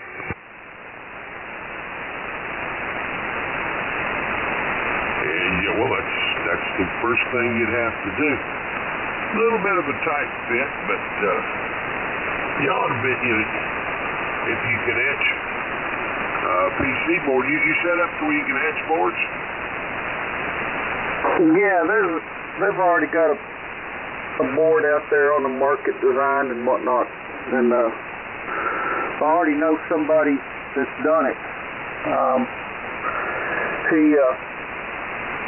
He didn't go ahead and tap the other tap. He left the voltage alone. His purpose was because the voltage was marginal as far as that board goes, and I don't know. I don't think it's that big a deal. I haven't heard anybody blowing things up, but I heard any bad news about it. But it when you got 3,800 volts and your cap board isn't designed for 4,000 volts, give you a couple of 100 volt pad there when it isn't going to cost you anything, and you're marginal within just 50 volts or less. That's a little design too close. I'm with you there. That's a good thing to do in any case. Yeah, if that 4,000 doesn't work out, it's not efficient, it's a bad direction to go, we'll just go back to the other tap and have some good overhead on our capacitance port. But yeah, we were discussing the other things that would change when he bumped it up. All things being equal, that's more voltage, less current, which you've changed your tube impedance. And once you've changed your impedance, would the input capacitance into your pipe network, would that throw it off too much to hurt your efficiency? Well, we'd like to have some before and after measurements to verify that. And of course, the other thing is, of course, your idle current. If you kick up your voltage, your idle current's going to kick up. And if it's high enough to bother you, you might have to pad your bias zener down a little bit to get your idle current back down a little bit. It's only worth 200 watts. Yeah, as far as output. Now, assuming that everything else worked out, that the efficiency didn't drop off, it's not going to give them much in extra output, but it would drop the drive requirements down. Yeah, that would. So, well, the impedance of the tube is what the ratio between the output power and the current. So,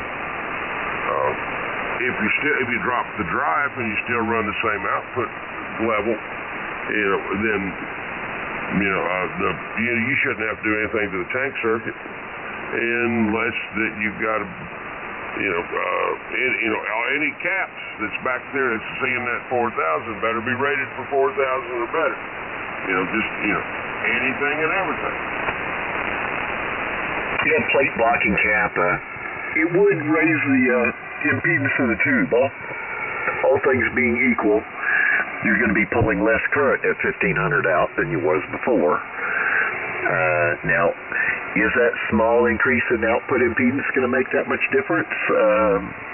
Maybe not. Maybe not. I don't know.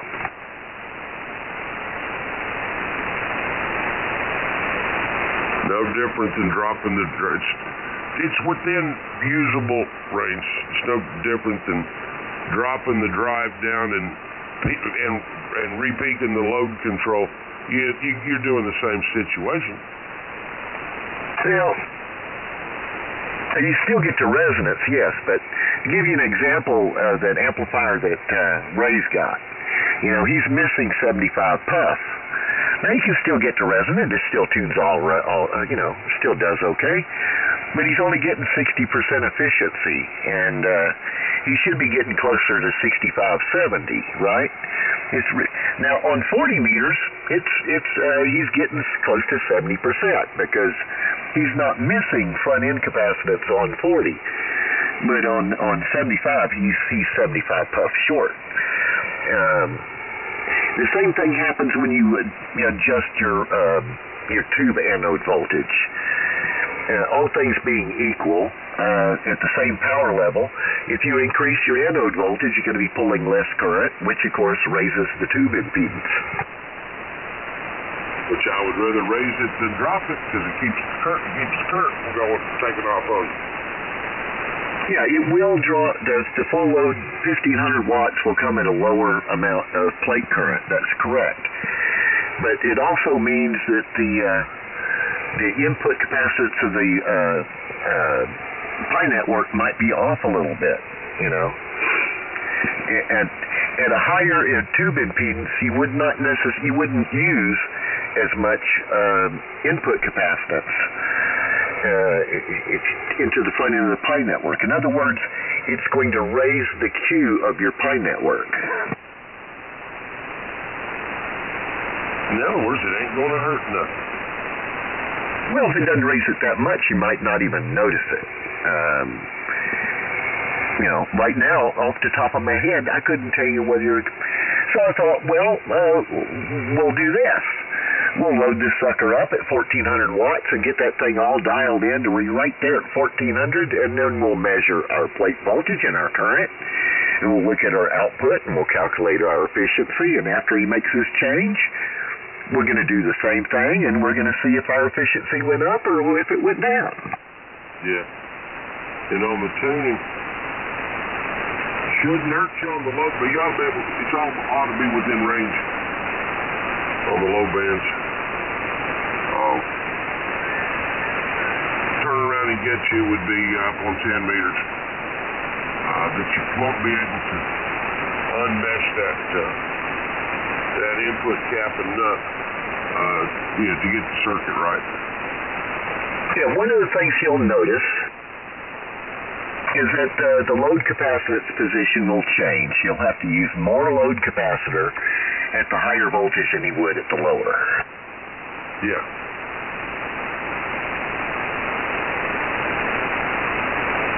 But once again, if you don't double the output, it ain't worth doing.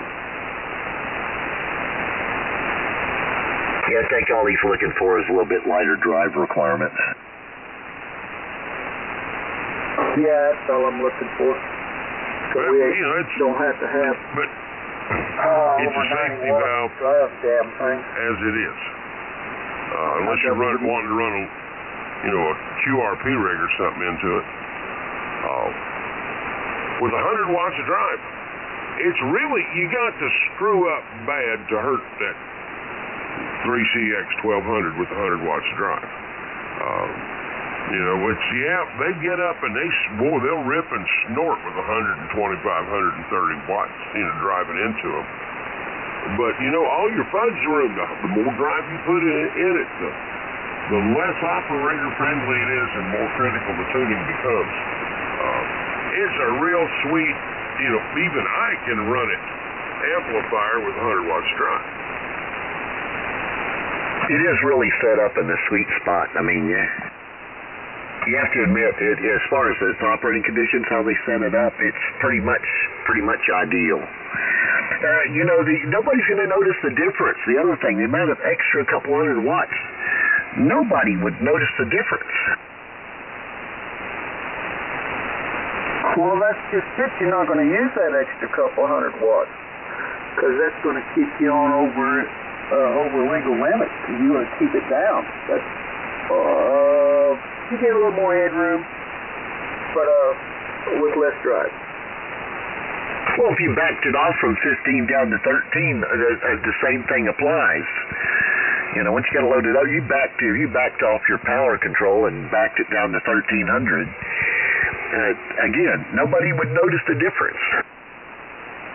I've been sitting here running this one at 1,000 ever since we've been talking tonight, and there's 1,000, and there's 1,500, and there's probably not enough difference to notice. I see it here.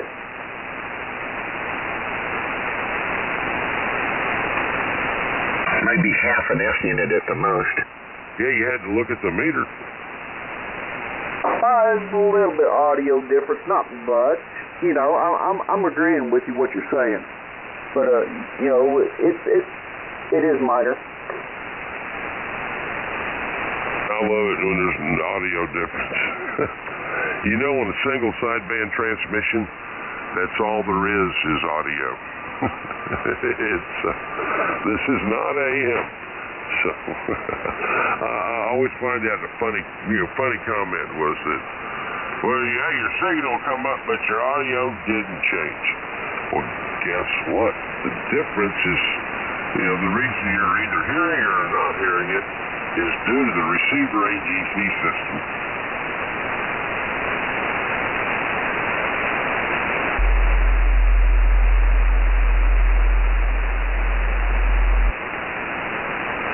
There, back to man off a couple hundred. Probably didn't notice any difference. Once you get the full quieting, what else is there? Yeah. Now, if I wanted to do things, I could bump up that mic gain and make myself louder. Make your average louder. Your peaks don't get louder. Right. Yeah. Yep. I could turn it on up, but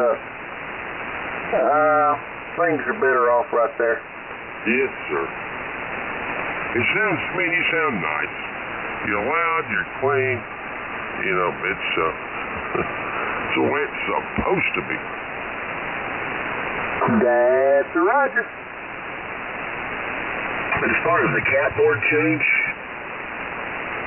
not a bad idea. You know, if you want to go to expense of doing so, you'd probably have less problems. Well, if you're doing it, you can pull the caps off, the 8 caps off of the one board, and use them again. So all you've got to do is buy 2 more caps and another set of resistors and diodes, and put it all. And those are easy to solder in. It's more of a more mechanical than it is electrical. Make the change.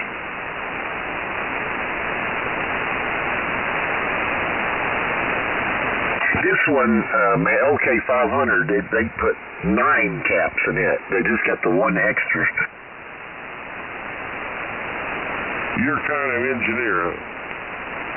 Yeah, they needed an extra, so they stuck in an extra. It's got 9 of them.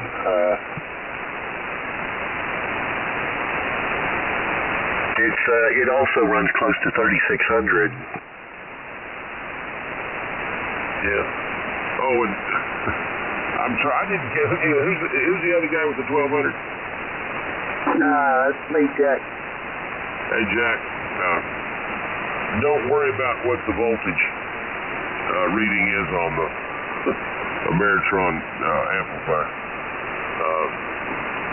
That circuit is very, very finicky. But it only takes just a little bit of age and component value changing, and that thing will light its ass off. So if you're showing anywhere from about 3400 to 3600, it's okay. Don't worry about that you're not getting exactly 3600. Oh, I'm not worried about not getting enough or anything like that. And really not worried about any of the circuitry.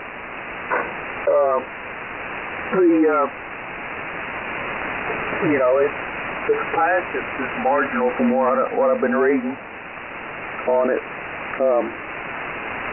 by using those 450 volt capacitors in it, and with just 8. And then, and that's okay. You're not hearing a bunch of people gripe about it. I mean, these Ameritrons are just excellent. That's not the problem. It'd be nice not to have to run the K3 at 100% duty continuously every time I want to run the daggum thing. Raymond's right. Heck, you could back it down to 1300, and nobody would notice the difference.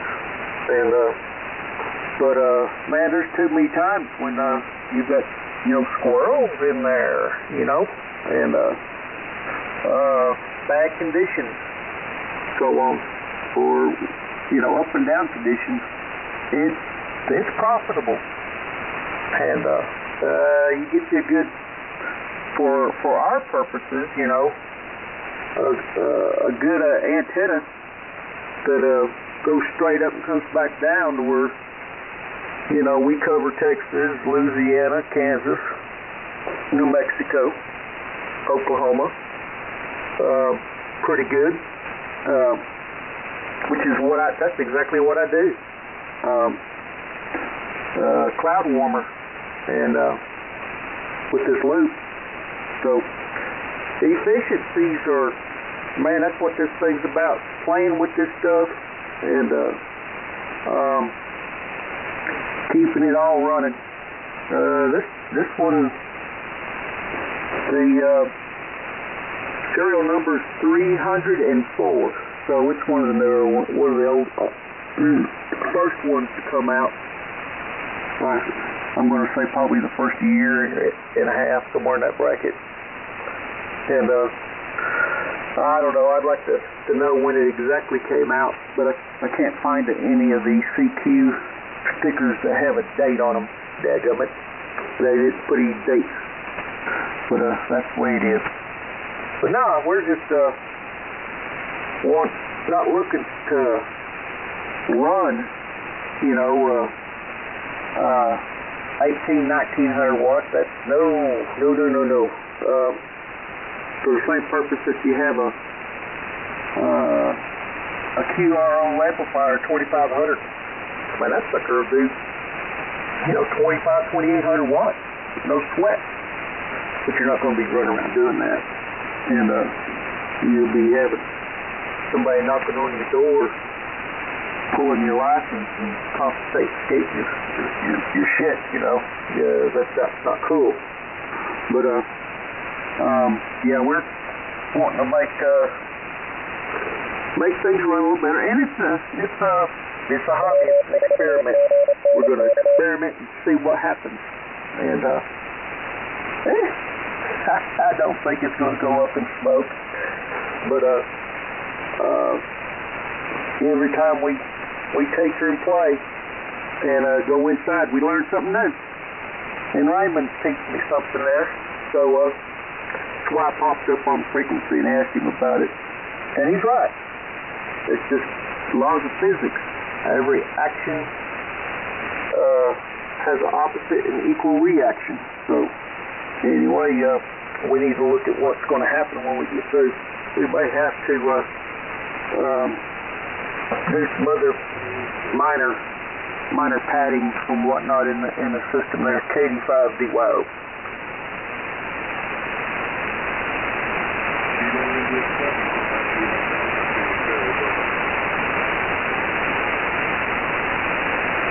W4ZNK. D5J, is that it? In Father Lash.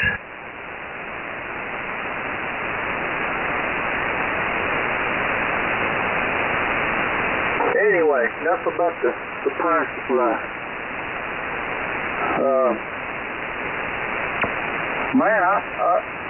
Raymond, have you looked up anything on your computer about that Van Allen belt? I was talking out my butt the other night, only because of what somebody else told me, and I went to looking it up today on my smartphone, and yeah, there's evidence flip-flopping around out there, and of course it's all predicated on that big orange ball in the sky. So throw that back out there to you, see if you look that booger up. Well, I was already familiar about the radiation belt.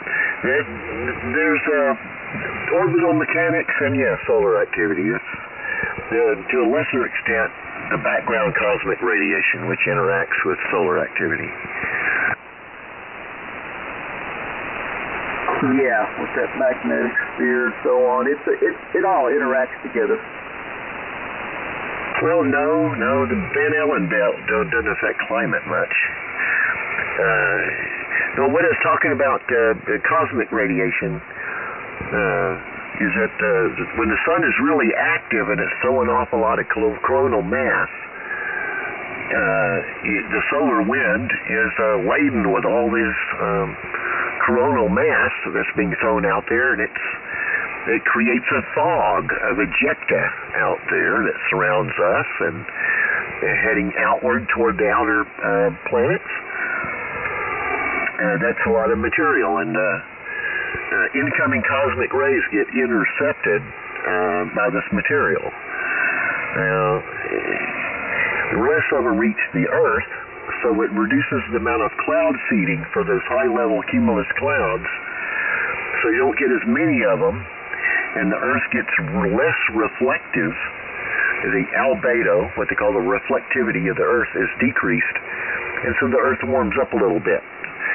And when the sun is really quiet, it doesn't throw off as much coronal mass when the sun is really quiet.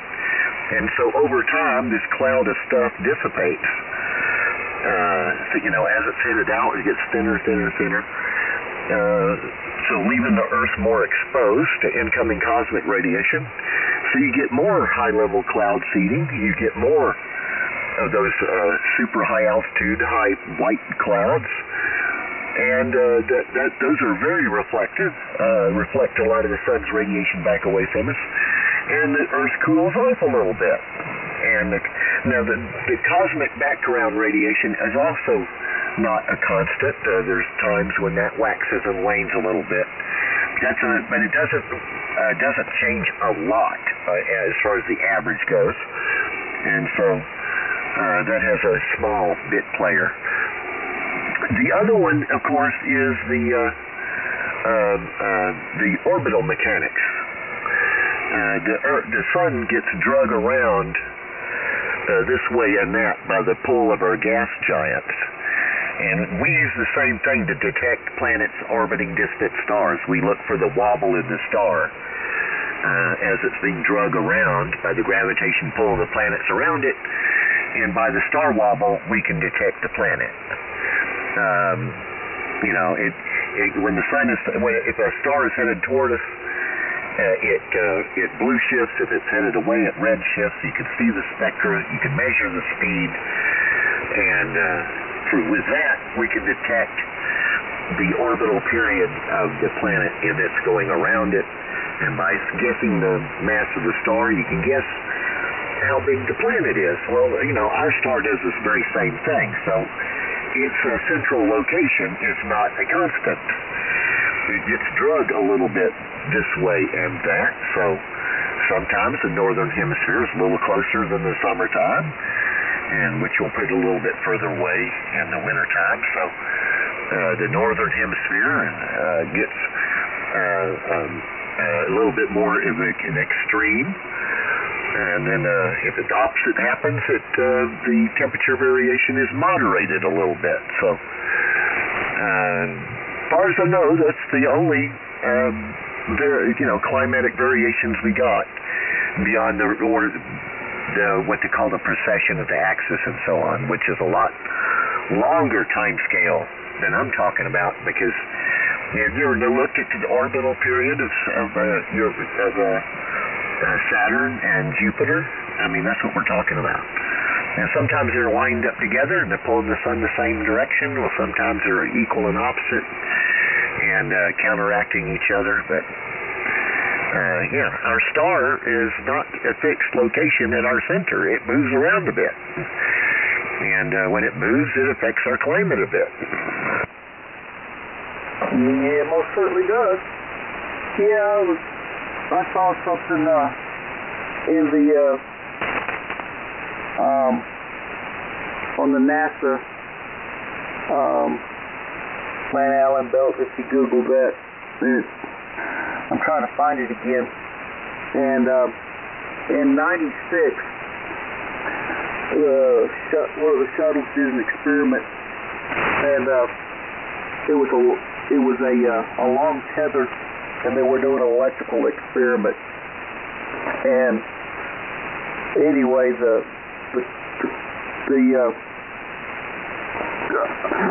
whole thing was that piece of metal that they throwed out there, that cable, whatever it was, did something to one of the belts and whatnot, and that it drained a certain percentage of that off, and which I thought, damn, to myself, that's got to take quite a while to do that, and but they seem to think that come '96, when that happened, that's when things started getting warmer. That's just food for thought, something to play around with.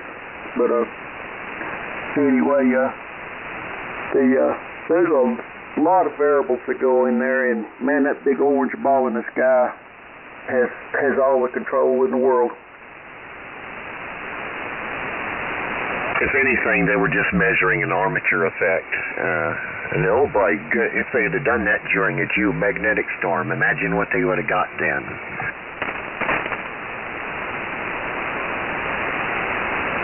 Yeah. And as I understand it, that tether broke loose. And they never did say what happened to it. They were so far out, I know it didn't fall back to the Earth. And sitting out there in a geosynchronous orbit. And so it probably stayed, if it's still up there, it probably stayed up there a long, long time before it come in and burned up. Well, it wouldn't have been that long. I mean, 10 years. How long did it take the Skylab to come in after it did it, or for that matter, you know, our own space station, if it don't get a boost every so often, it would re-enter all on its own, no time at all. The shuttle cannot get enough altitude to get clear of the drag of the upper atmosphere. It just doesn't have enough energy to get there, and especially at high angles of inclination. Yeah, I don't know. Man, I am not an expert on that mess, but I do know that, you know, we're doing stuff nowadays that we never could do 30 years ago. And that, you know, they're working on a way to control the climate, and our military is. I definitely believe that, because if you can control the climate, then you can control the battle. And we did that in Vietnam. We see the clouds, and made things a lot harder as far as the raining season went over there. And then I've been told that we do stuff up in the upper atmosphere with by reflecting the sun. I forget what it's called. It's some kind of powder, and they drop about chemtrails and whatnot. But anyway, they're trying to control weather and whatnot that way by reflecting the sun and its energy. If you just deflected it just a little bit, it would make a major impact. KD5 below.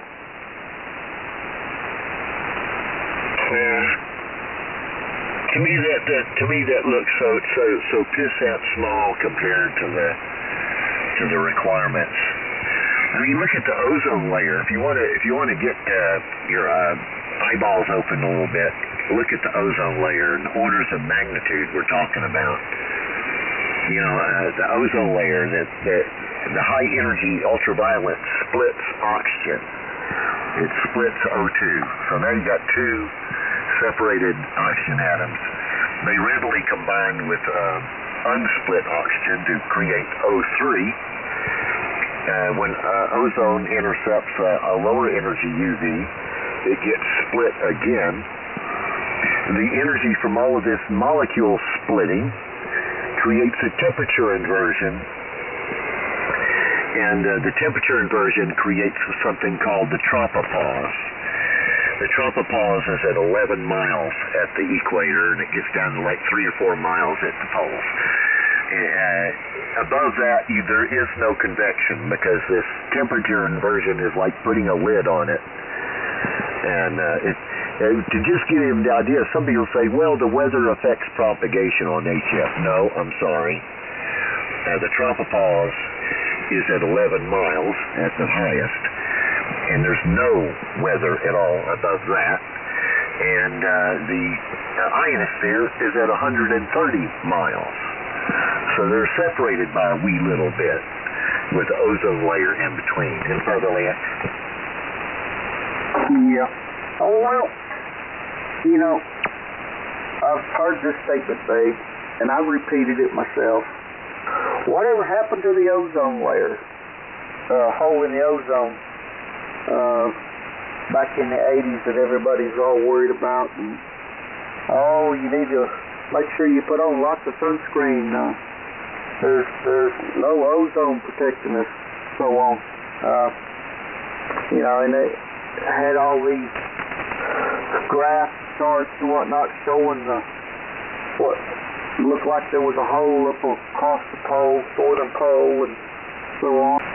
Down south, there's during the when it's summertime here, it's winter time there, and it's dark. 24 hours a day, it's dark. And if there's no sunlight, there's no ozone. So, it's created by ultraviolet radiation splitting oxygen. And so if you have no sunlight and there's no molecule splitting going on, there will be no ozone. Well, yeah, like I said, I don't know if it was propaganda or what they were just doing with us. But back then in the 80s, that was a big old thing. The early 80s, a hole in the ozone. So you don't ever hear about it anymore. Well, of course there's a hole because it's dark and it stays dark, and it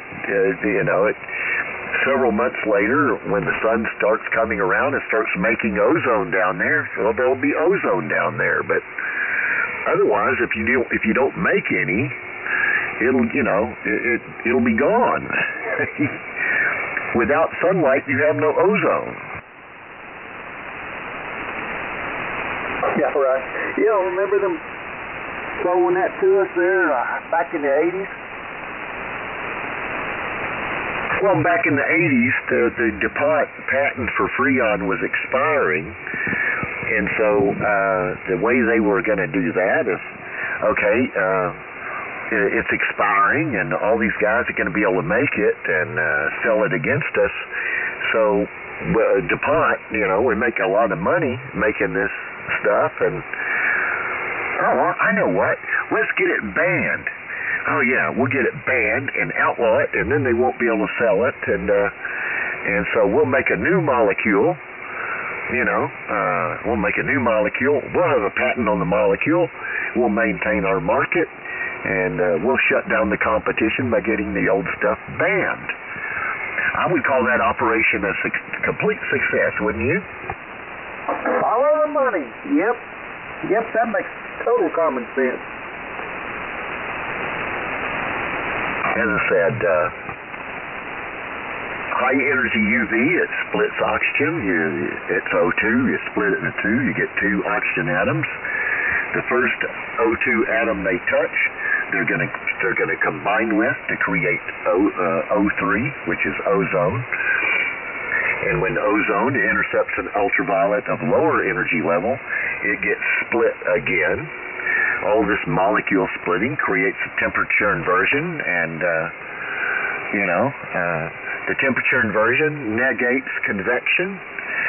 All the weather on the planet happens below the tropopause, and because there's no convection, which means there's no turbulence, jets like to fly there. Yeah, and when the hairstyle changed on women, man, that saved the ozone. All them cans of hairspray, man. And and then they come out with the pump. That's between the hairstyles and the pump on them hairspray bottles. That saved that ozone. You ever watch the top of a thundercloud? It goes up so high and it seems to hit a brick wall, and then it spreads out. You seen that, right? Yeah, it gets so far up there, it gets cold. It hits. They call that a lid, and sometimes it's set up to where the atmosphere where you can't punch a hole through it and keep going in the summertime around here. Well, I just told you where it came from. You'll see it. Convection goes up so high, and then it is stopped in its tracks. And it creates like an anvil-looking thing. You see it just goes up so high, and then it stops dead in its tracks, and it just cannot rise any higher, and it spreads out. That is the temperature inversion. That's the tropopause. Above that, there is no weather.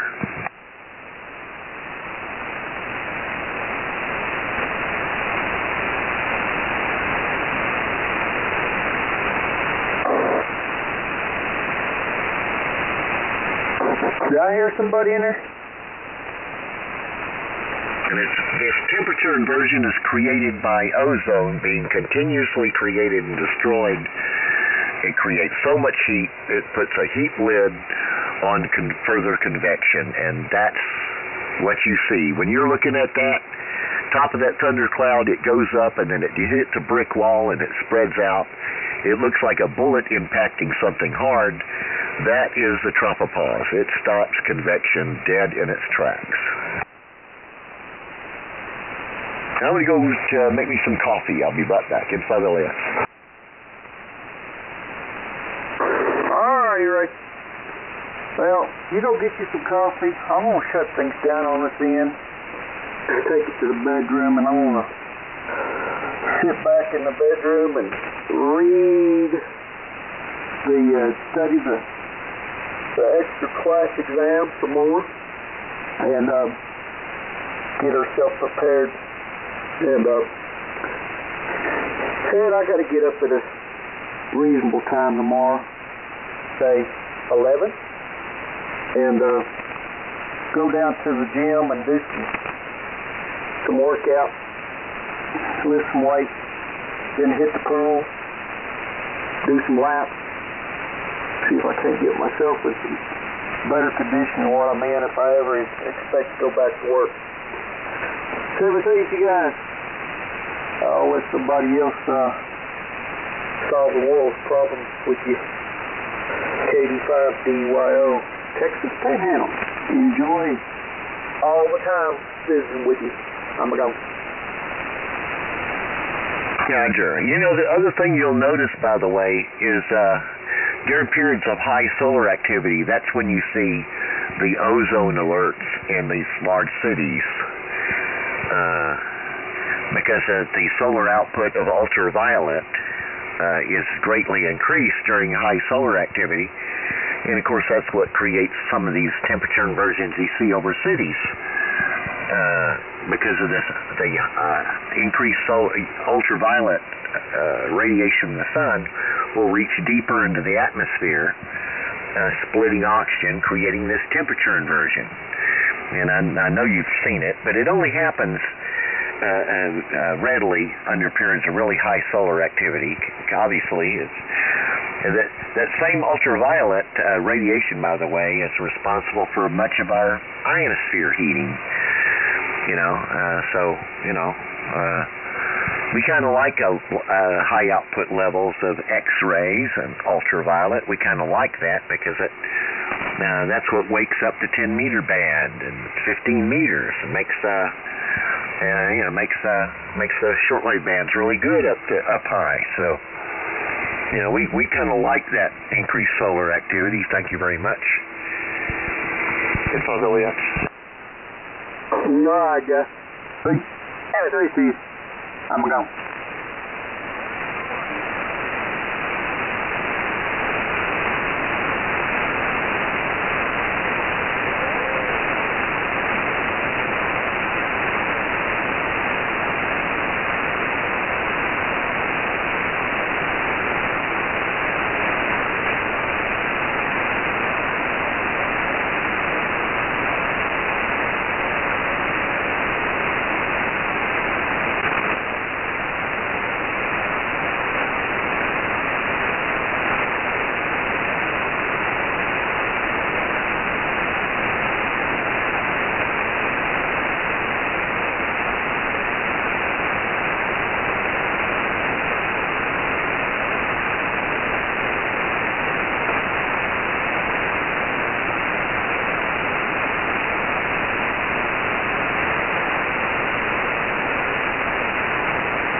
keep hearing signals way out yonder, way out yonder, but too weak to make out.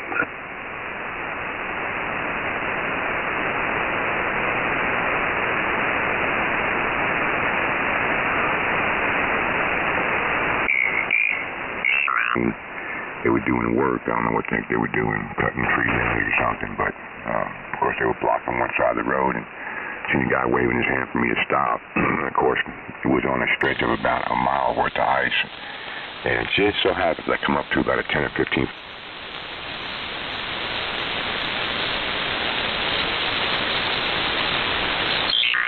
Try to go over to the, turn into the other lane and go on and weave between two trucks on both sides of the road, and I was going, this ain't going to be pretty. But I made it. Were they linemen or tree people? I think they were utility department. Oh, okay. But after that, the rest of the ride, the other 20 miles, 25 miles was clear road.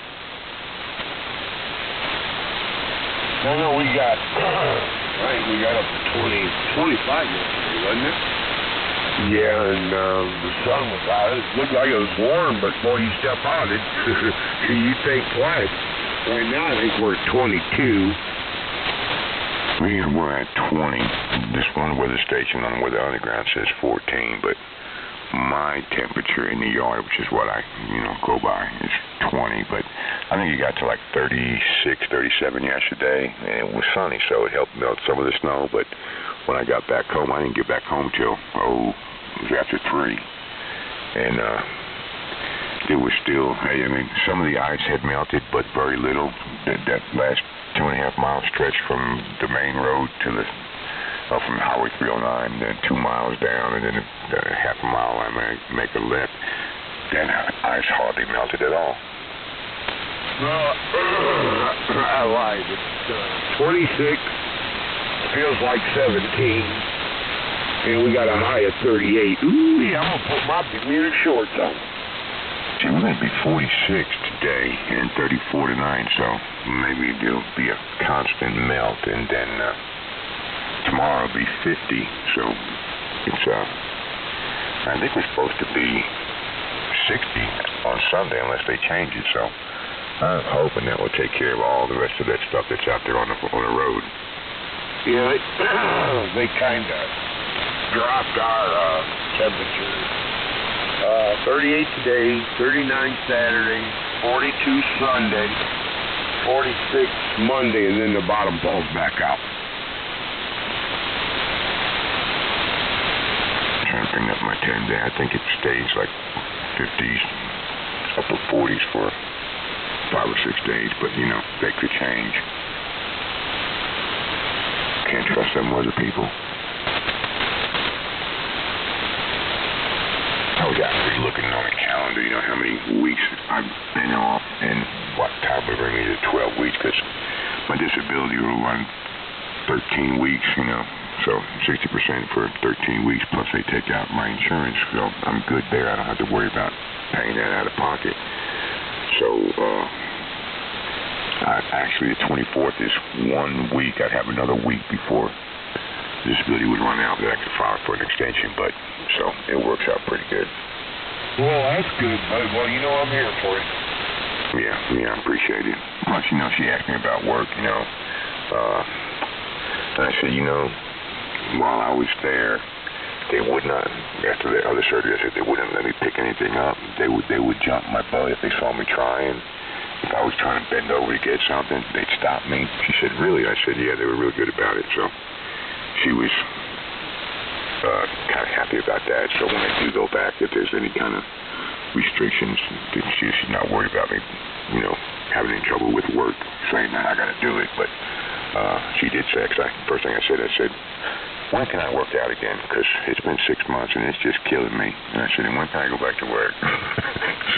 She kind of shook her head and with a funny grin on her face, and she said, well, it's going to be at least, she said, well, when do you want to go back to work? And I said, well, what I want you to do is I want you to tell me what you recommend, because what you recommend is what I'm going to do. I figured I'm paying them to doctor me, and you know, if they have a recommendation, that's what I should follow. She said, I say you need 3 months, and I said, well, that'll be around the 24th of February. And she got out her calendar. She said, yeah, that'll be about right. She said, that's a Saturday. And I said, yeah, we start a week on Saturday. She said, okay.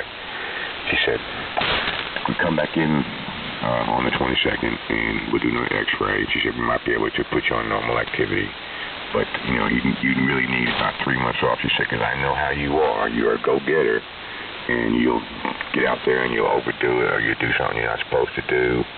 She says, you're just too active, and she said, I don't want to put you in a situation where you think you can do something and hurt yourself again. So she said, I think you just need to take off this time and, you know, do your walking. Don't do anything strenuous. Don't be bending and twisted. And she said, I really don't want you to do any bending at all.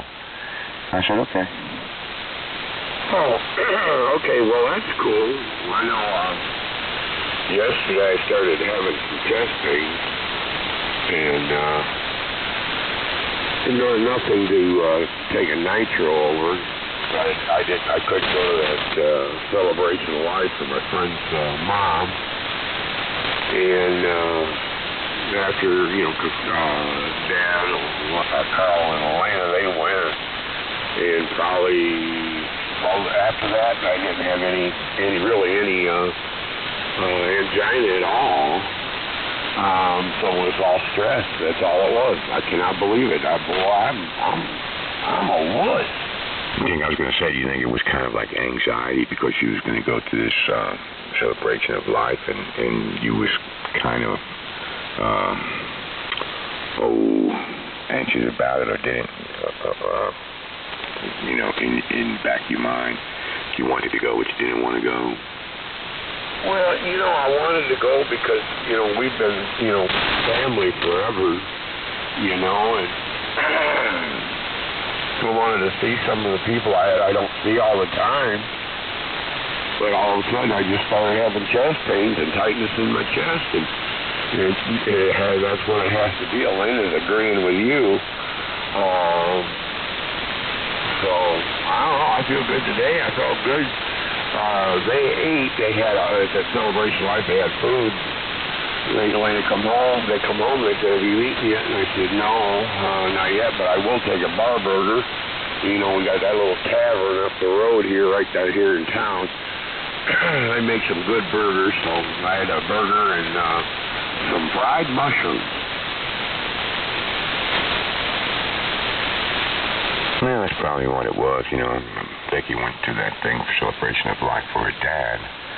You know, the people where he donated his body for science. They have a thing every year and gather all the families that someone had donated to. You know, their loved ones donated their body to this program.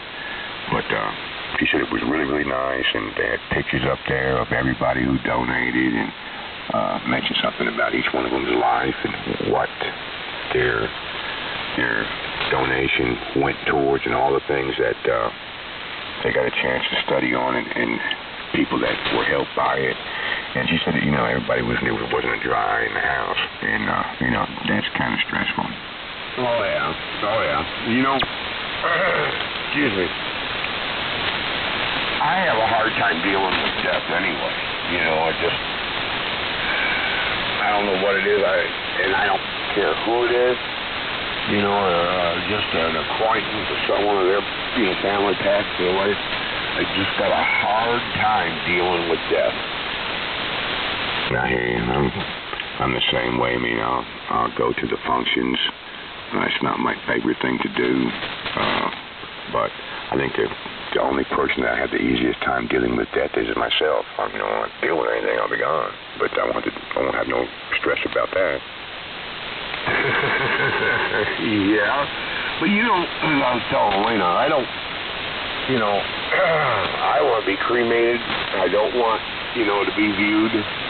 You know, when I'm dead, you know, I don't want you to come up saying how great a man I was. You could do that when I'm alive. You know, know. So I want a celebration of life. I think those are so much nicer than sitting there looking at a dead body in a casket. I'm the same way. My mom was the same way. My dad is the same way. He's actually got a card in his wallet. When he passes, there's a number to call, and once you call it, they'll come pick him up and take care of everything from that point on. Oh, okay, that's cool. I think when he signed up for it, it was like $1,000, and that was, once you pay for it, it's paid for, and that's it. And it's right there in Germantown, I believe, where the place is at. But I think my mom was going to sign up for it, or she did, because they took care of everything as well, even to the point of calling Social Security office and cutting off Social Security checks and all that. Well, that's what Lance's mom did. She, prearranged her own funeral and got it all set, paid for, which was nice, but it was still laying there in that box. I don't want to sound cold, but funerals are for the living. Oh, yeah, definitely. Because, when you pass, you go either to a better place or a worse place, depends on how you stay, Yeah, that's true. Funerals are for the living. And up north is totally different than a funeral down here, because when I went to funerals up north, after that you went to a certain location, basically had a party, and it's supposed to be in celebration of the person who passed, but, it was down here totally different. Oh, really? I know up here, like when one of the Boyers passed or something like that, afterwards there's a dinner and usually copious amounts of alcohol is drinking. Yep, that's pretty much how it was up north, but down here it's more of a somber thing. But, they'll have them viewed for a couple days, and then you go to the funeral, then you go to the burial, and that's pretty much it. Up here, how it goes, when my grandmother was killed, was murdered, same thing, and then when my grandfathers passed away, the Sorensons, that's my mom's side, that didn't, there was a dinner and everything, but there's no big old hootenanny going on afterwards. Yeah, I like the funerals up north much better than down here. But, it's a celebration of their life when you have a party, and usually you're talking about things that you've done together, and you're just having a big family gathering, and it's kind of cool. But, down here they see it differently, and down here they used to have the viewings at people's houses, they kept them at the house for 3-4 days. Yeah, I know it. There's nothing wrong with that. There's nothing wrong with viewing. Like I said, that's all for, the living, closure maybe. But to me, when you have a celebration of life, you're talking about the person itself, what they meant to you, that they, how much you loved them, and, yada, yada, yada. That's what that is. And then when you get done with the religious stuff, the praying and stuff, you celebrate your life. Like my father, God, I wish he'd stay around forever. We're going to have a big old poker party, because that's one thing he loved is playing poker. So there you go. Yeah, that's cool. I guess every part of the country is different, I guess. But, my dad said, I don't want no viewing. I don't want no people coming. He said, just call that number, and they'll take care of everything, and, that's it. Yeah, that's just what I want. It's something simple, and, if I used to be a big-time partier, years ago. I want a bunch of tequila and some ribs.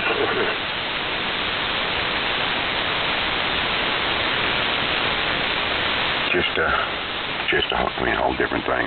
Like I said, I like the northern way better. The south is okay, but they're not into that true celebration. But you know, when I go, I told that guy, I don't want to be cremated. Be done with that. I don't want to be put in a box in the ground. Just a big waste of money. Oh, yeah. Well, we got my mom's ashes in the china cabinet, and Dad said, I want to be right beside my wife, so that's where he's going. Yeah. I mean, I'll get my dad's ashes, and, you know, wherever he wants. If he wants me to spread them somewhere, I will. And I think my sister has my mom's ashes, and, you know, I told her she got that little necklace for me, my dad, and my nephew. That's like a .22 Magnum bullet with some of her ashes in it, and it's sitting there where they won't come out even if the top of the bullet comes off. But and then I think she said Mom wanted to be spread at in the ocean, and I said, well, why don't you just go down to Martha, where she used to live at? And she said, you know, that's a good idea. So at some point, I think she's going to do that, but you know, until then, she's got her, and you know, that's just the way it'll be here too. So that's that. Happy subject? Yeah, let's talk about how pretty I am. That's going to be a real conversation's over. Next. My cup's empty. I'll be right back. It ain't our way. All right, K4 KBS. Morning, Eric. How you be doing? I'm doing good. You guys started bringing me down this morning. I know we had to change that subject. Rick had to go and ruin it, talk about his beauty, which made me ill. That was kind of a quick subject, wasn't it? Well, I kind of threw up a little, you know.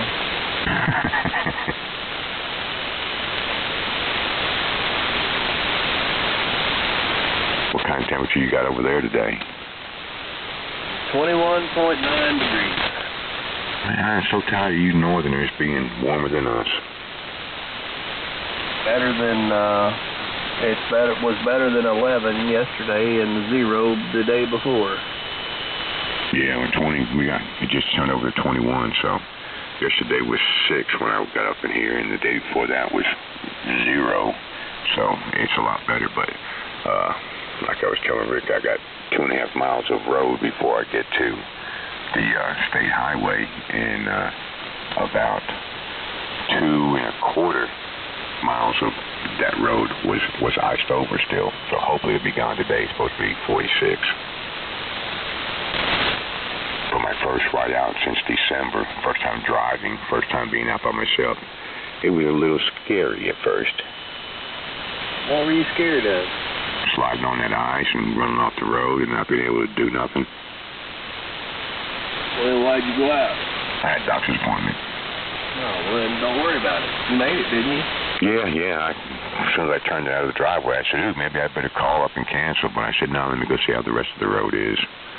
And that first little part there was clear, and then I started seeing icy spots, and it was all ice. And once I got to 309, it was clear, so it was easy driving after that. But even coming home, there wasn't much ice melt. It did get to about 36, and everything was like kind of shaded, so it wasn't much ice melt. But today, 46, tomorrow 50, Sunday 61, Monday 55, so it should be gone. I think it'll be gone by today. Okay, I'm back. Get it our way. I was a little intimidated. You know, when did you turn into such a big wuss? You know, Eric, I was sitting here thinking the same thing. Well, I'm looking at it this way.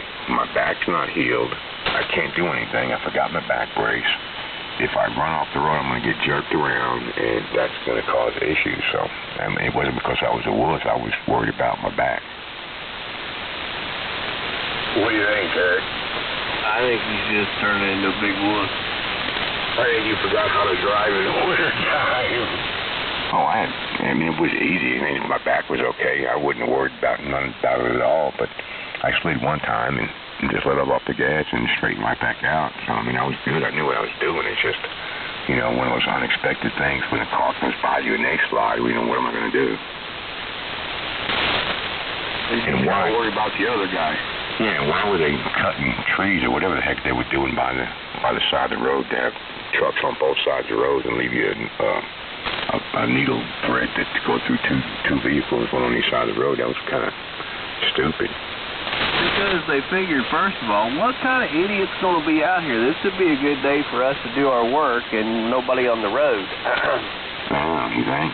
That's one way to put it. Well, they even had schools closed, and we're still closed yesterday.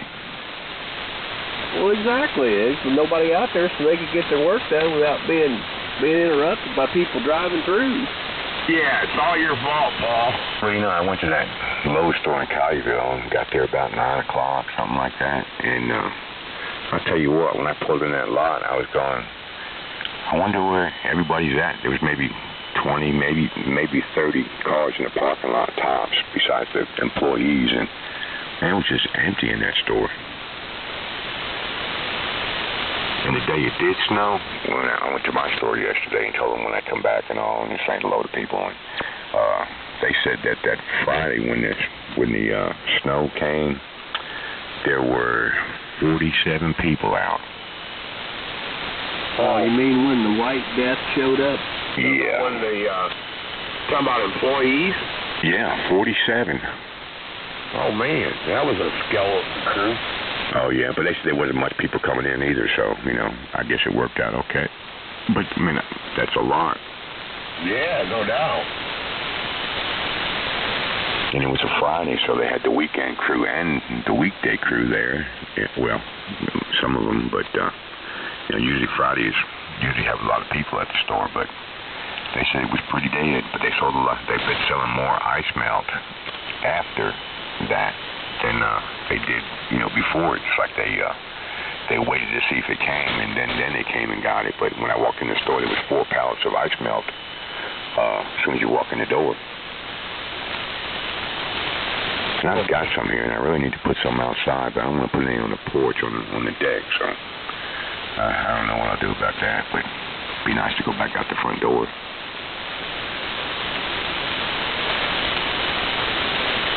But I don't know, I had a good day yesterday. It was the longest I've been out away from home and the longest I walked. But I did stop and get some rum, so I think I'm good now for the next month.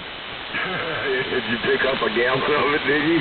Yes, I did. I picked up 2 half gallons, and when I was at the store talking to one of the guys that works in one of my departments that I'm over, and I said, I'll be back out, being I know I can drive, and I got to get some rum one day before I run out. And I kind of looked, and he kind of looked. He said, it's the perfect time to get it now, because it was like right down the road. I said, you know, you're right. I said, I'll still come by, but I think we'll get some rum, because I got separation anxiety. I might run out. Now, do you drink spiced rum or just rum? Just Bacardi Clear and Bacardi White. Oh, okay. All right. I had some spiced rum, but it just doesn't taste the same as a rum and Coke. It has a different flavor. Even the dark rum has a different flavor. It's sweeter or something. You know what? You know, before I had to stop drinking, I was developing a taste for blackberry brandy. Oh, that stuff is good. Just the flavor of it. Yeah. But it will sneak up on you and smack you in your face. Oh, yeah, like them Long Island iced teas. You know, drink 2 or 3 of those, stay seated and get up, and, you know, you're going, ooh, what happened? Always threatening me. She said, I like to smack you in the face anyway.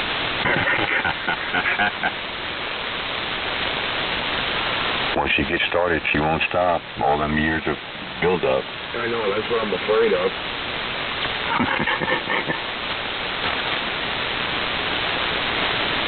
Now, I might go walking on the road today. Well, no, maybe not. Well, I'm going to leave out of here early. Lena needs an oil change.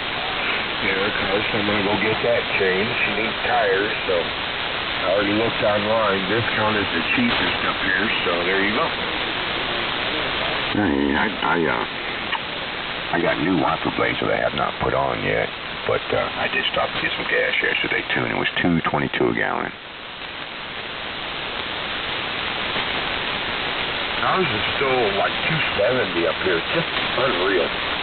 It doesn't make a lot of sense. I know the price of a barrel is going up, and I don't know why, but I just can't see it, especially when they opened up more drilling here. price of barrel ain't got nothing to do with it anymore. Now it's all Wall Street driven. Yep.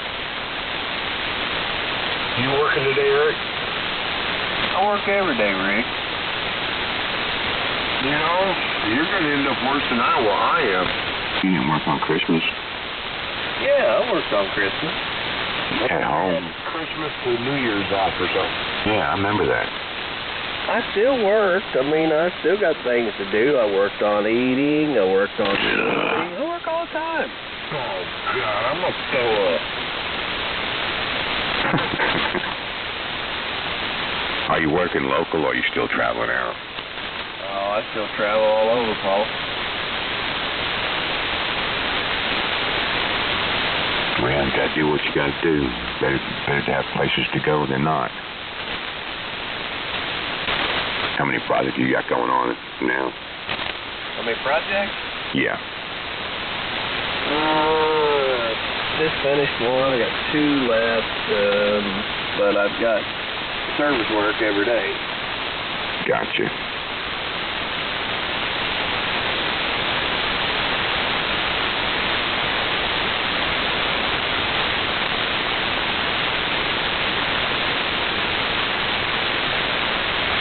And I was so excited about getting out, I forgot all that stuff I was going to take with me, like my back brace and my return to work stuff, so I got to email it to the doctor's office. And I know I set everything out, put the paper in an envelope, everything out on the table, and being I went out the side door that I don't normally use, you know, took me off my normal routine. I forgot every bit of it. I hate it when I do that. Yeah, I was going to turn around, but I said, no, I ain't going back over that ice right now. You know, like that right now, this time of year, I don't go anywhere, really. And I don't usually go in the summer, but when I do, like, you know, have to go to the store or something, I'll, you know, drive by the lake and come on home, you know. But when it's weather like this, no, I'm going to stay right here. You mean you like living a life of leisure? The thing of it is, I'm starting to enjoy it. Yeah. Well, I went through about a year and a half of, you know, fighting it and depression and everything. You know that. Yes, I mean, told me yesterday, why don't you just go get disability? You probably get it. I said, I'm not ready. Right, you got, you know, if I knew it was coming, but I didn't know, you know what I'm saying? Yeah.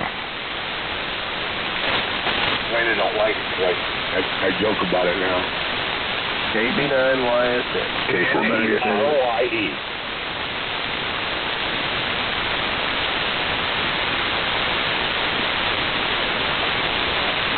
Man, she's counting up the time she's going to smack me.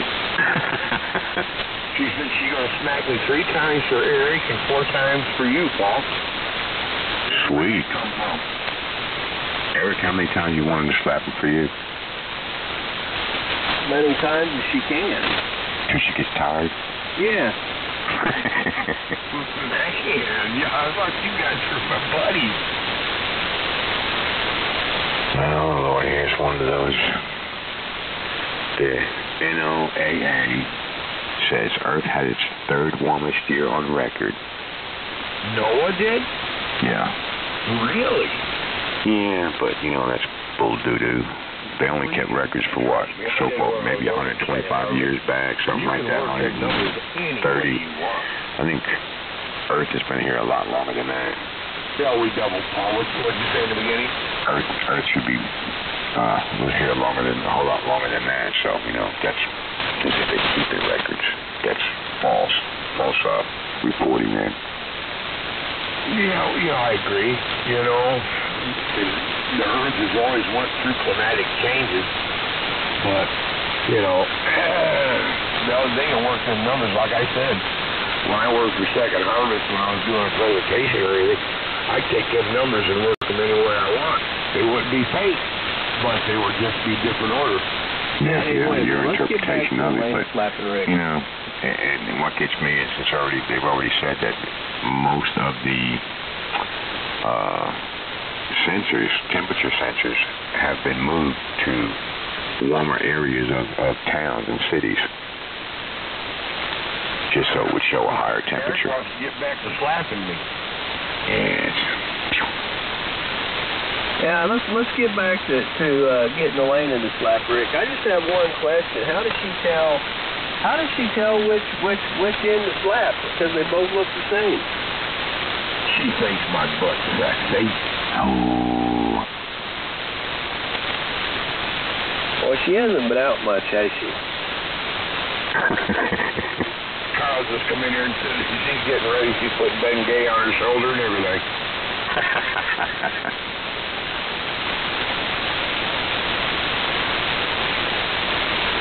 There's a new study out that says the flu may be spread just by breathing. You don't have to sneeze or cough. You know, I kind of believe that. Well, yeah, because there's moisture in your breath. Correct.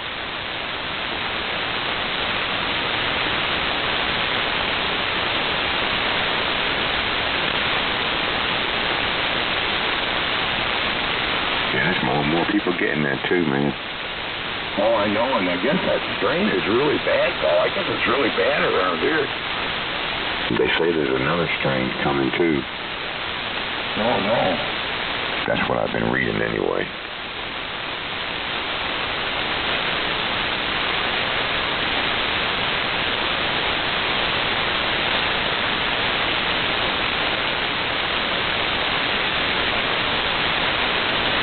And of course, public health experts say everyone should heed the advice to stay home if possible when they're starting to come down with the flu to prevent the virus from spreading. But people still go to work and people still go to school. Well, you have to. You know, you got to go to work and make a living to eat. Right. But, you know, then you make everybody else sick, and then the whole company that you work for suffers for it because everybody starts to get the flu, and then everybody's out. Right, but, you know, you got to make that money. As long as I don't have a fever, I'll go to work. If I have a fever, I won't. And it's very rare for me to get a fever. You know, if I missed work, I almost had to be dead, you know?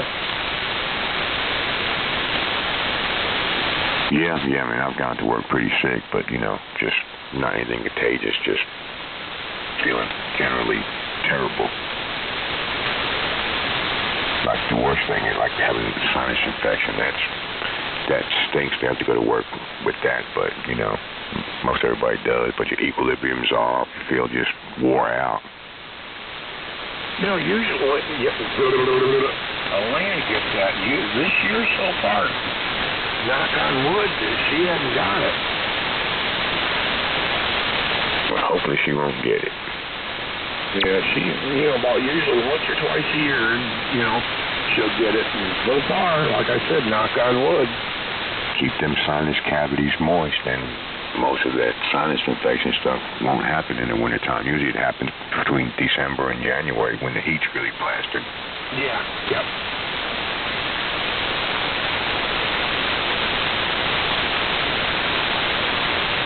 I've been running all 3 humidifiers here 24 hours a day. How's your patchouli happening? I need to put some more in my thing because I don't smell. You smell it when you walk in there, so I know it's still putting out, but I don't smell it enough. Well, you gotta watch it because, like, you know, the only time I really smell it is when I put it, you know, open the bottle and just, you know, dab my finger. So watch out, be careful, because you will become immune to it. Yeah, I haven't put any other stuff on, but I told you I did get it, right? Yeah. And it's the pure 100% patchouli, and it's in a wrap package of 4.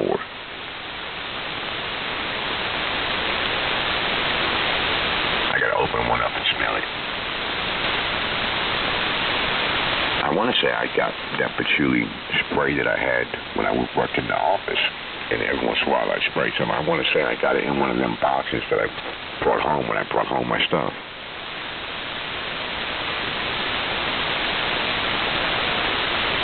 I had that patchouli and musk on my wrist the other day, and I told Becky, smell that, what do you think? She said, I don't like that. And I said, you don't like it? And I was going, that smells good. Why didn't she like it? Maybe, I guess it was just different. She'll come around. Oh, yeah. She will. To me, that stuff smells wonderful. You know, that one with the musket, actually, the longer it was on, the better it smelled. Right. What'd you say, Eric? So I got a question for you two. What? You guys forget about David? Oh, heck yeah. You know, we get to John, we forget about you.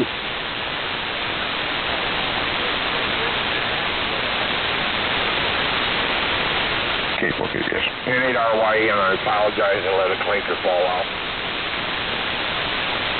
You did? That's why it's in. David, you need to speak up a little more and tell him to shut up and listen.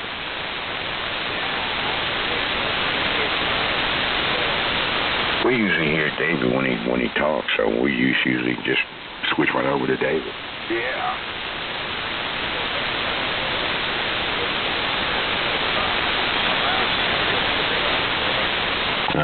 That's not necessarily so.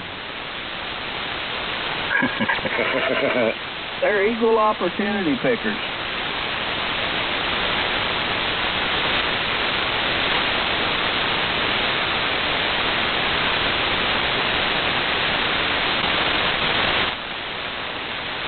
Reading about the flu.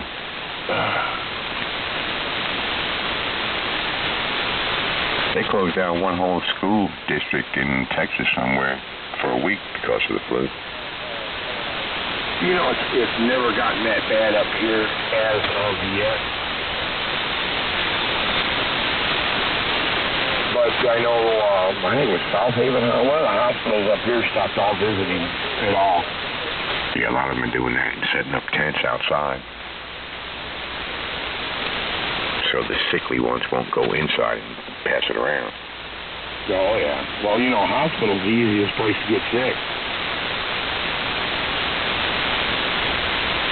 What was that last time they had that big flu epidemic worldwide? It killed 20 million people. Was it back in, was it the 20s or something? Oh, I don't know. Can't remember exactly. I know it was about 20 million died from it. You know, remember that Monty Python deal? Bring out your dead? Yeah. He ain't dead yet. He is now. I love them shows.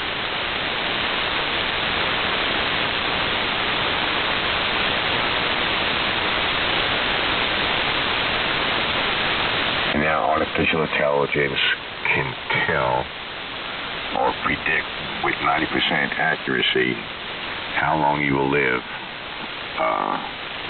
for people that are in the hospital. I don't think I'd want to know. I don't think I want to know that. I want it to be a complete surprise. Well, you know, it gives a reason why they did this thing, and it was because 60% of the people that die in the hospital want to go home and die, and they don't know when it's coming. So if this thing can predict with 90% accuracy when you will die, your end-of-life care can be better, and you can be at home if that's where you want to die at. Oh, I see the reasoning behind that, yeah. Surrounded by your friends and family, yeah. Yeah. I'm thinking, make it fine. I told you I was sick. You know, it gets me, these well, you can say your DNA ought to know what your ancestry is. To me, at some point, the government's going to get the information from that, so they have DNA on millions of people that we're not expecting them to have it. Well, you know, Paul, I kind of got a different view on that. And I don't know why, for rhyme or reason. But I think when you're born, they should take a sample of your DNA. It doesn't, hurt or anything. And if something happens to you, or depending on what your lifestyle is, if you desire, become a criminal, they'll have it. If something happens to you, they'll have some way to identify it. So I kind of got a different view on that. I can see your point, though. It's very valid. I think anybody that goes to prison should have their DNA taken and put in a database, but not everyday citizens, you know. If you break the law and wind up in prison, yeah, but if not, there's no reason for them to have it. Well, Wayne is agreeing with you, you know. Like I said, I can see both sides, and if the government said we need DNA samples from everybody, I really wouldn't have a problem with it. I want to see them clone a woolly mammoth. Oh, that would be wonderful. They've been trying to get DNA strands for that. They don't have, last time I knew, they didn't have a complete strand of DNA, and they're working on getting it. I thought they had found some woolly mammoth somewhere on Siberia somewhere or something that had enough to get a DNA strand on. Well, it depends on how degraded it is, I guess. But, yeah, that would be wonderful. I think that would be great. Yeah, I'd like to see that in like a saber-toothed tiger. I don't want to see no dinosaurs, unless it's, you know, one of those ones that eat vegetables. But that would be cool to see a woolly mammoth or a saber-toothed tiger. But, you know, they're going to keep them in a zoo or something. Just the possibility of doing it, though, you know, that's pretty cool.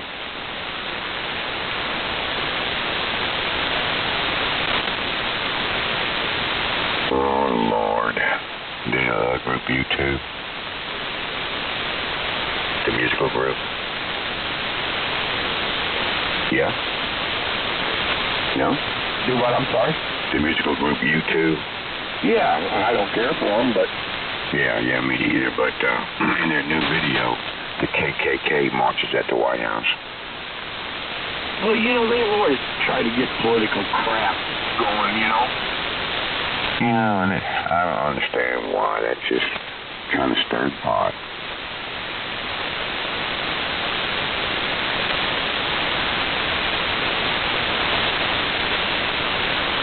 See, Reno's been having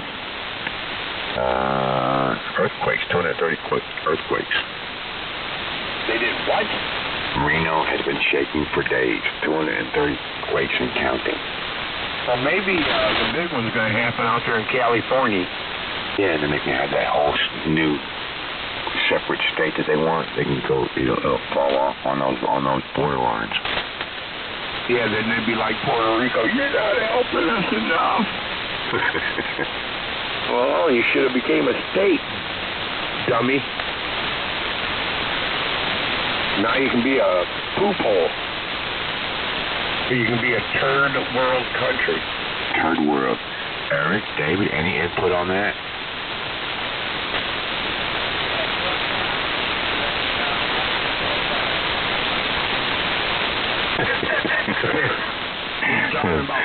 We're talking about the new state that California wants to form, and they're having a bunch of earthquakes over in Reno, so maybe it's building up to the big one, and maybe it will go across the border of what the new state is proposed to be, and it will separate from the mainland.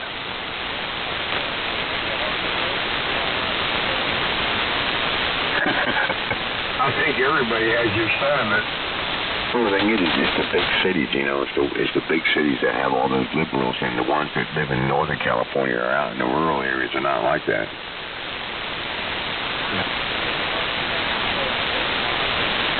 I'm kind of like David. You're guilty by association.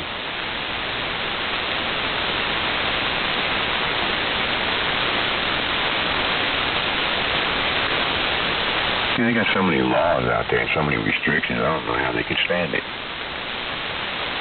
They just got a different way of thinking out there. I don't know why. So there you go. Yeah, I don't understand it either. It's just weird, but I don't know why they think the way they do, but I know that all them regulations, and people are paying a heck of a lot of money in tax. You know, I don't even see how they can fathom wanting to start, you know, their own country because, well, heck, they're broke now, aren't they? Weren't they crying they were going to go bankrupt or something? Oh, yeah. Well, you know, they said that they send more tax money into the federal government than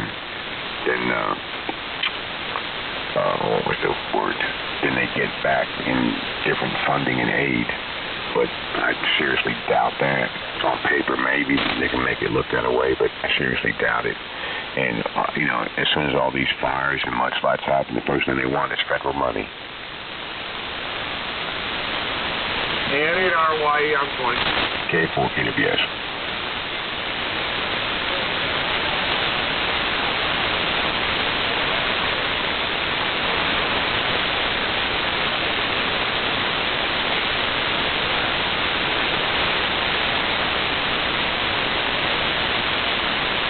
Yeah, I wouldn't be against it, but I wouldn't send no aid.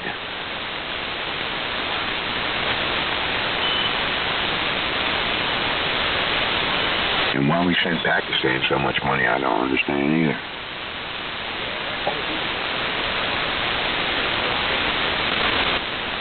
That's right.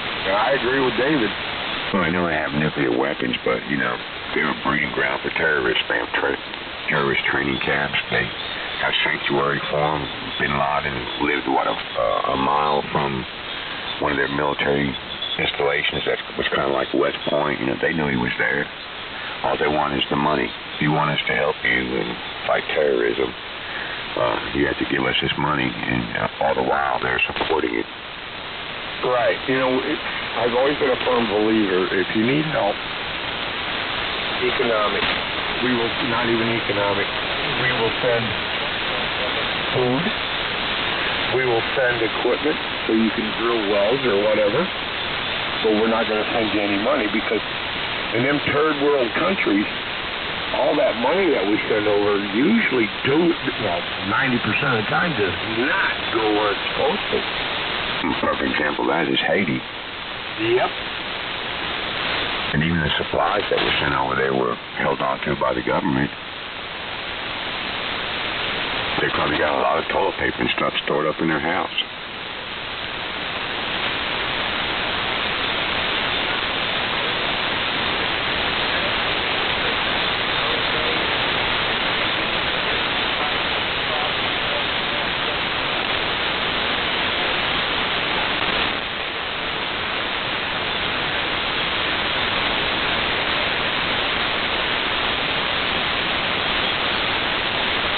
I never understood why we revealed every country that we have a war with.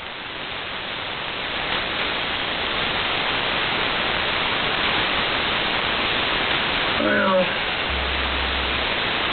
I kind of can see why we do it, but you know what I'm saying? I'm kind of weird. I can see both sides of the coin. Well, like World War II, we didn't start that. And we built Germany and Japan, and look at it now. Here's one for you, Paul. I often wondered this. I wonder what it felt like to be the very first aircraft, American aircraft, to land in Japan, or the very, very first ship to go into Tokyo Bay. Well, that was the USS Missouri, where they signed in to surrender. Yeah, but I wonder how it felt when the very first, because you had to be in there, the very first ship or the very first plane that landed in Tokyo. Man, that would have been weird.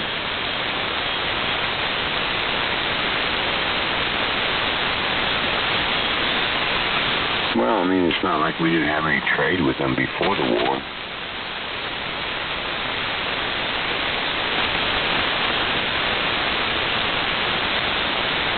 Well, you wouldn't get out and say, we whooped your butt. Yeah, it would just have been weird. It would have been really somber, I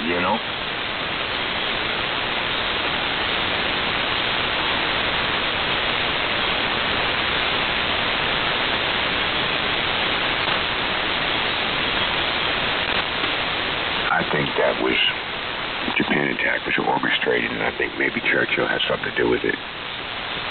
I don't know about that, but I believe we knew something. We knew it was coming. Well, Churchill wanted us to get into the war so bad. He tried to get us to join the war, and we were trying to stay neutral. And then when Japan attacked, then we was in it, So, he was gritting his teeth. He wanted it so bad. Well, Hitler did not want America involved in the war.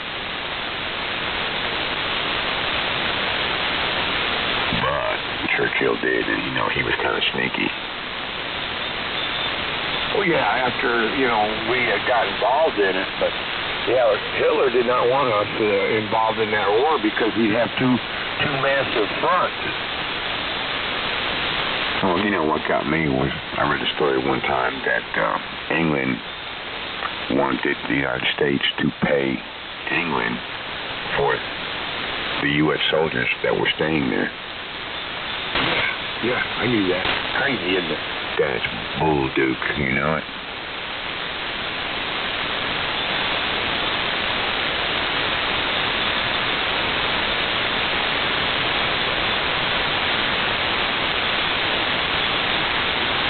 Russia's downfall was trying to attack Russia.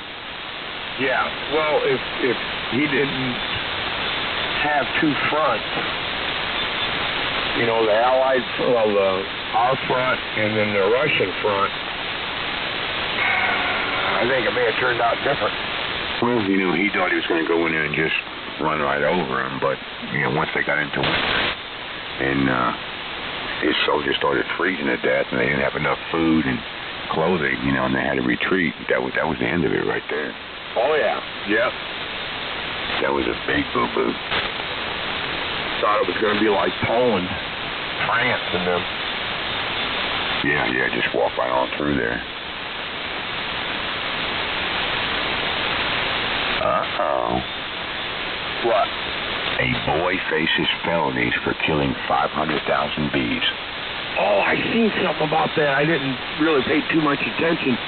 They had a thing on our local news about that. That was sad.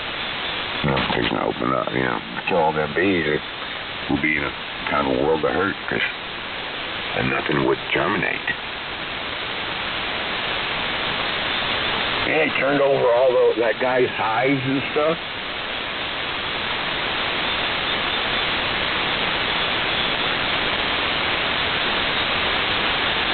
Why would you want to do that? Just to be tearing something up, disrespectful.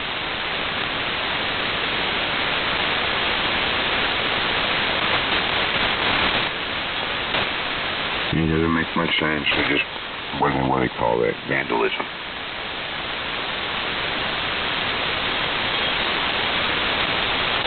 And that when you get out of jail and having a felony on your record, what did you do? We killed 500,000 bees. Yeah, were they they were minors, right? Yeah, two, I don't know what the age is, find out what the age is, but two boys, 12 and 13. Well, they need to throw their parents in jail, too, for raising two idiots. Lack of parenting, I'm telling you.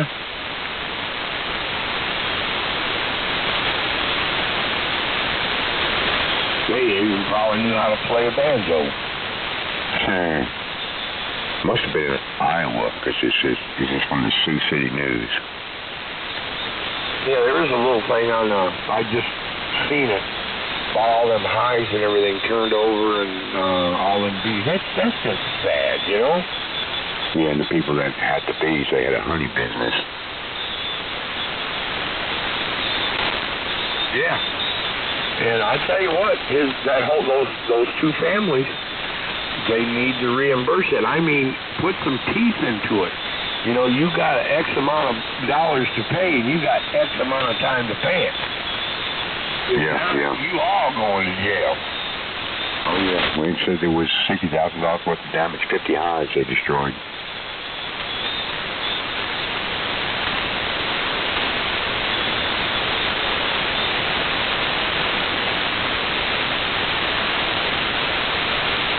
Now, did it kill the bees, or did it just fly off somewhere else?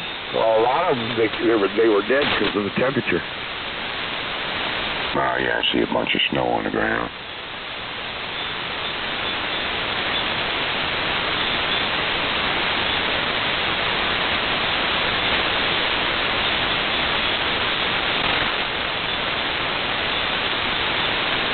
She had been charged with 3 felonies: criminal mischief in the first degree, agriculture, animal facilities offenses, and burglary. Good. And I hope they treat them as adults. said it would carry a penalty up to 10 years in prison and fines as much as $10,000. And their family has to pay for the bees. Yeah, and then they have to reestablish their hives. 50 hives, that's 50 queens, and then you have to get some other workers. That's kind of big business, too.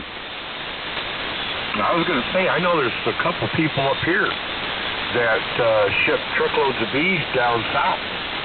Yeah. Plus, there's a queen bee business too, where they sell queen bees and they ship them all over the country. Yep. KV8LBA. Hey, Daryl. Morning, Daryl. K4KWS on 32. And Hawaii.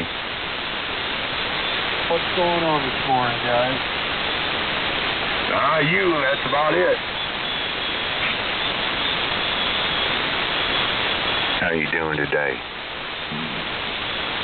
Oh, we're doing just great. Snow gone? No, a lot of it went away yesterday, but there's still some out there. W4CLF. Morning, Cliff. Good morning to the multitude. Curtis.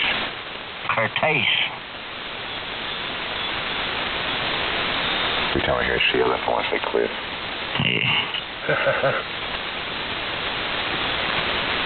KF5JSE. Hey, Mick. Hey, morning, Mick. Morning time, Nick.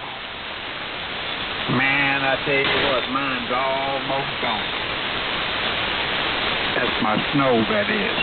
I went to the doctor yesterday, and most of the roads were completely clear, but the half a mile I got to ride on my road, and 2 miles I got to ride on what I call my main road to the state highway was pretty much still covered with ice.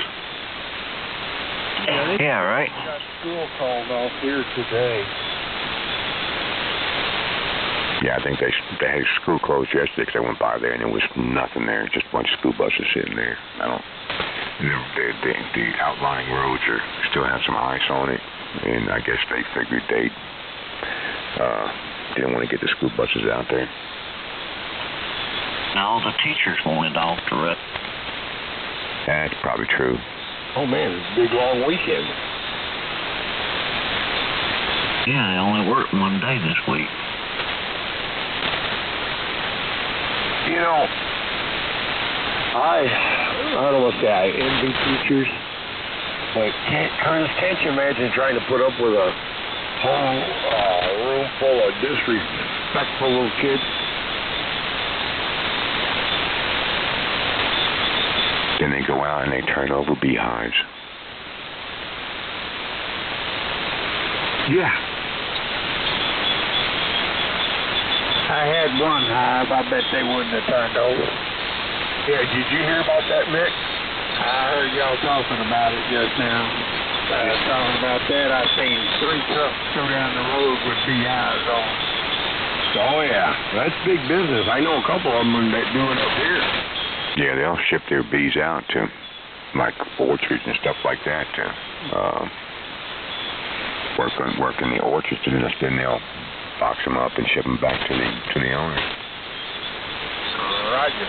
I had 36 hives at one time, but I had 2 hives of black bees, and I'm going to tell you what, you didn't mess with them very much. Tear you up. Black bees, I don't know what you're talking about. That's wild German bees. They're hard workers and all that, but man, I tell you what, they can take what they got.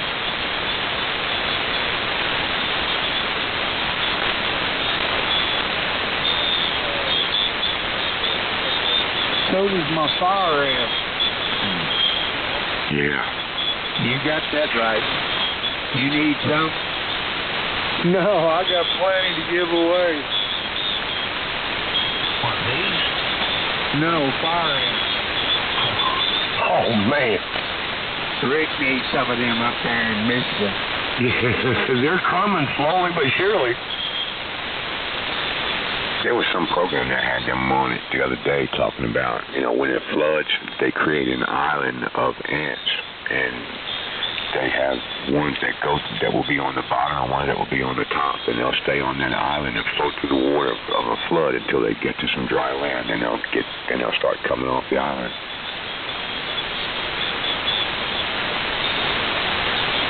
Rick, did you get your check yet? Yeah, they sacrificed themselves to keep the colony alive. Yeah. Rick, you hear that, Daryl? What'd you say, Daryl? Did you get your check yet? My check? Yeah. What check's that? Your government check. Oh, yeah.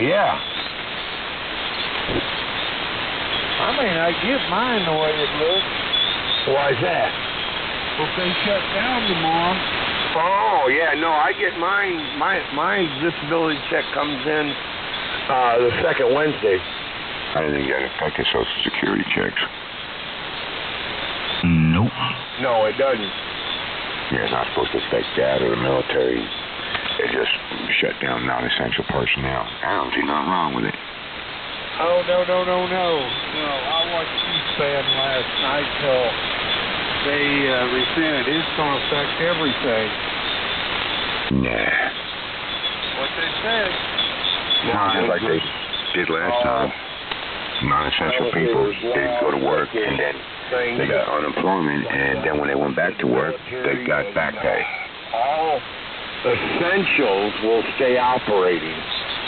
Well, let me tell you this. My son-in-law was in Afghanistan in 2013. They cut off his pay, and he never did get his hazardous duty pay or some of the other stuff back.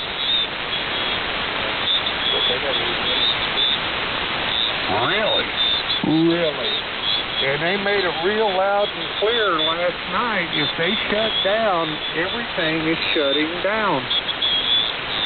Was this on C-SPAN? Was this a bunch of Democrats talking? Republican hang-ups. That was the Senate. They was having their debate. Scare tactics. Yep.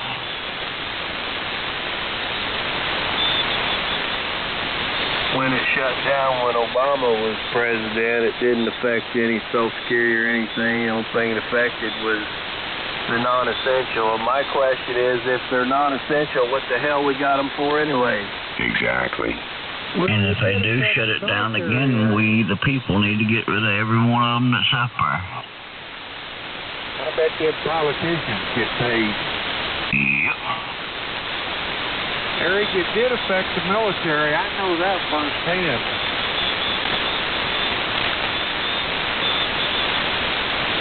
Yeah, there is military funding in this bill that they need to get through. That's true, but your Social Security stuff's all automatic. It will not affect that.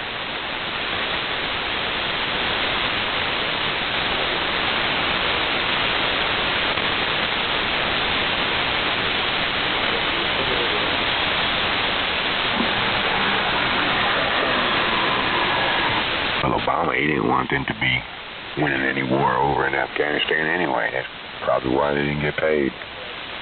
Exactly.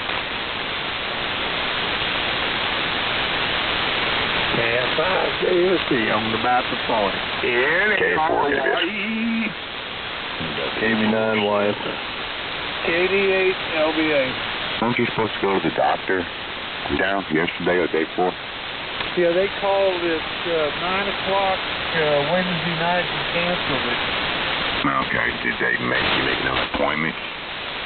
Yeah, today. Okay, got you. Bless your heart.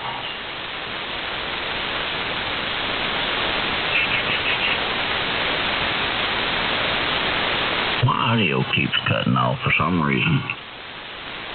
Sure it's not your voice? Maybe it's you. You see the thing about them people training up, what, their 13 kids or whatever? Oh, that's sad. Yeah, I've seen some of the headlines. Allowed one annual shower got choked for washing their hands. They starved them until they stopped growing. Supposedly that one kid that got out looked like a 10-year-old, but they were 15 or 16 years old. But they said there was some in there that was in their 20s. 29. That's just crazy. I haven't been following it, you know, with a microscope, with a looking glass, but this is terrible. Well, didn't want them out in society or what? I think they were just crazy. I don't know their reasoning behind that, Curtis. Yeah, they need cranial injections. Curtis, what are you talking on this morning?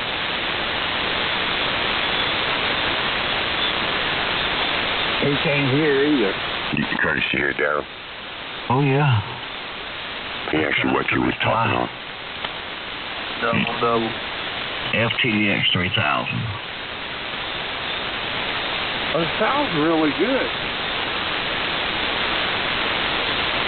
Well, thank you. I would hope so. Well, it's just really good and clear, and audio's good. It does. It sounds really, really good. Curtis? Thank you, sir. And your station likewise. Curtis, your radio sounds good. You could use some work. Yeah, I need more coffee. There you go. I thought he was on an ICOM. No, if I was on the ICOM, I could only monitor. Oh, man.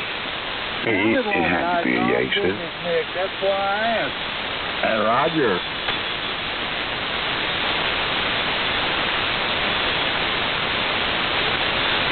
I know what it is. What? It's cold. Oh, you got cold? No, the radio does. Oh, okay. It's been sitting back here in the off position, and it's got to warm up. It's like an old tube type, you know. I've been leaving my stuff plugged in. It's kind of nice to come in and just start hitting buttons, turn everything on. But I won't do it in the summertime. Well, up here, I leave mine plugged in all the time this time of year, but in the spring, a lot of times the only one that's plugged in is the one I'm on now on 80, 75 and 80. I try to watch the weather. If they say anything about a chance of rain or thunderstorm, I make sure I unplug everything. In the spring and summer, I unplug it all every day. Why? Lightning strikes. They do radio and TV stations unplug and go off there because there's a storm out. No, but they got plenty of money if something blows up. I don't. You know what I'm saying? They got deep pockets. Protected, right? You won't have a problem. Do what there? Do you unhook your ground straps also? No, but I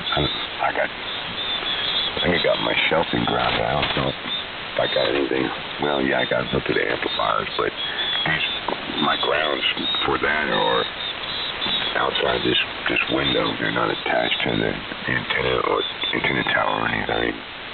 But I guess if it hits the ground, it'll go through these rods too. Does it sound like my audio? My audio's too hot. It doesn't sound too hot to me. Curtis. Okay.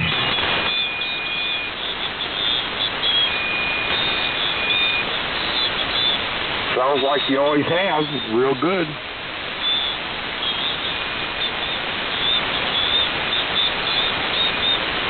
Alrighty then. I seen one problem. What's that? I was driving the snot out of this thing.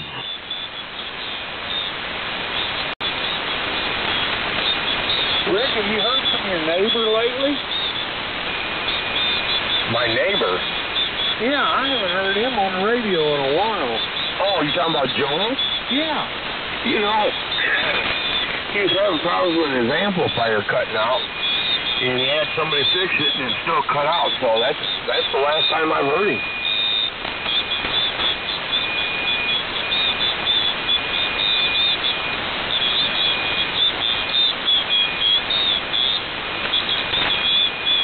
My goodness, that didn't have nothing to do with your radio, did it? No, not at all. I know he's got backup amp. Maybe it was his radio that was doing it. Might be the fluke. Yeah, he might have sent it down the road.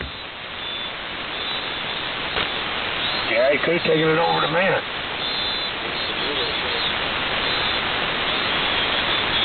Where's the doggy at this morning? Yeah, you're about 20 minutes early. Oh.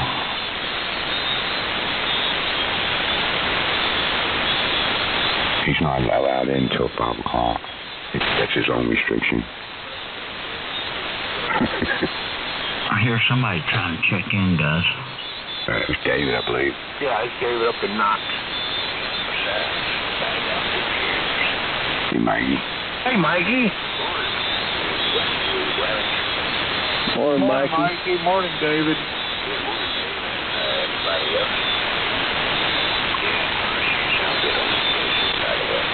Yeah, my asshole froze up this morning.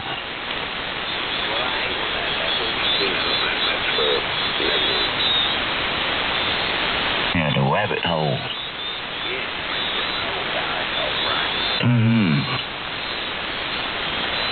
Well, it's 24 here this morning. 22 up here. Well, Spectrum is down again this morning, so I can't tell you at this moment. I've reset the modem. I'm fixing to get brave and try it again.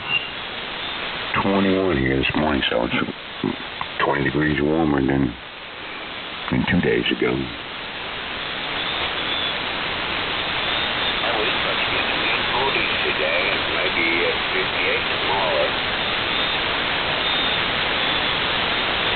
Rick, I heard from Terry yesterday. How's he doing? A lot better. Him and Chuck was out. I don't know if they went out to eat or went to the grocery store or something, but he sounded a lot better. 19 degrees here. Let me just come and set breakfast. I'll be right back. It ain't our way. Run! 19 here, Paul. 19. Yeah. I'll bet you when Elena rings that dinner bell, you better not be in front of Rick.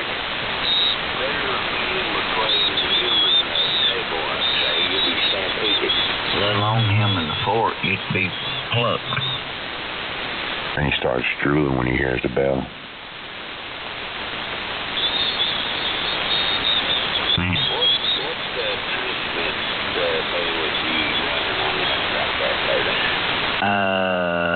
3K.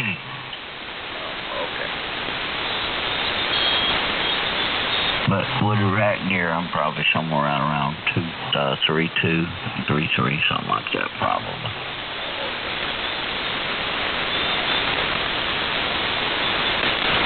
Paul, what radio are you on this morning? I'm on the FT5000. Yeah, you big boy. I got this ICOM 7600 above it. I'll probably start running it this week. Oh, no. I'm on my 746 Pro.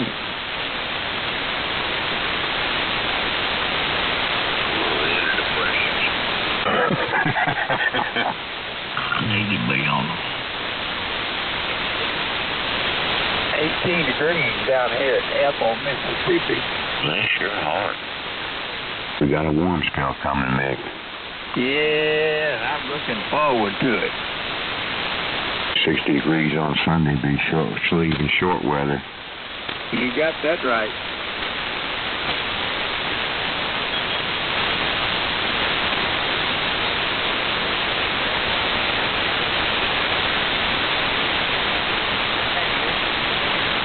Go ahead.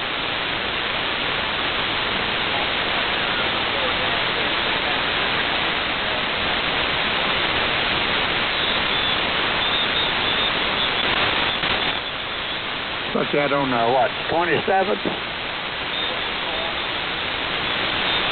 Oh, all right.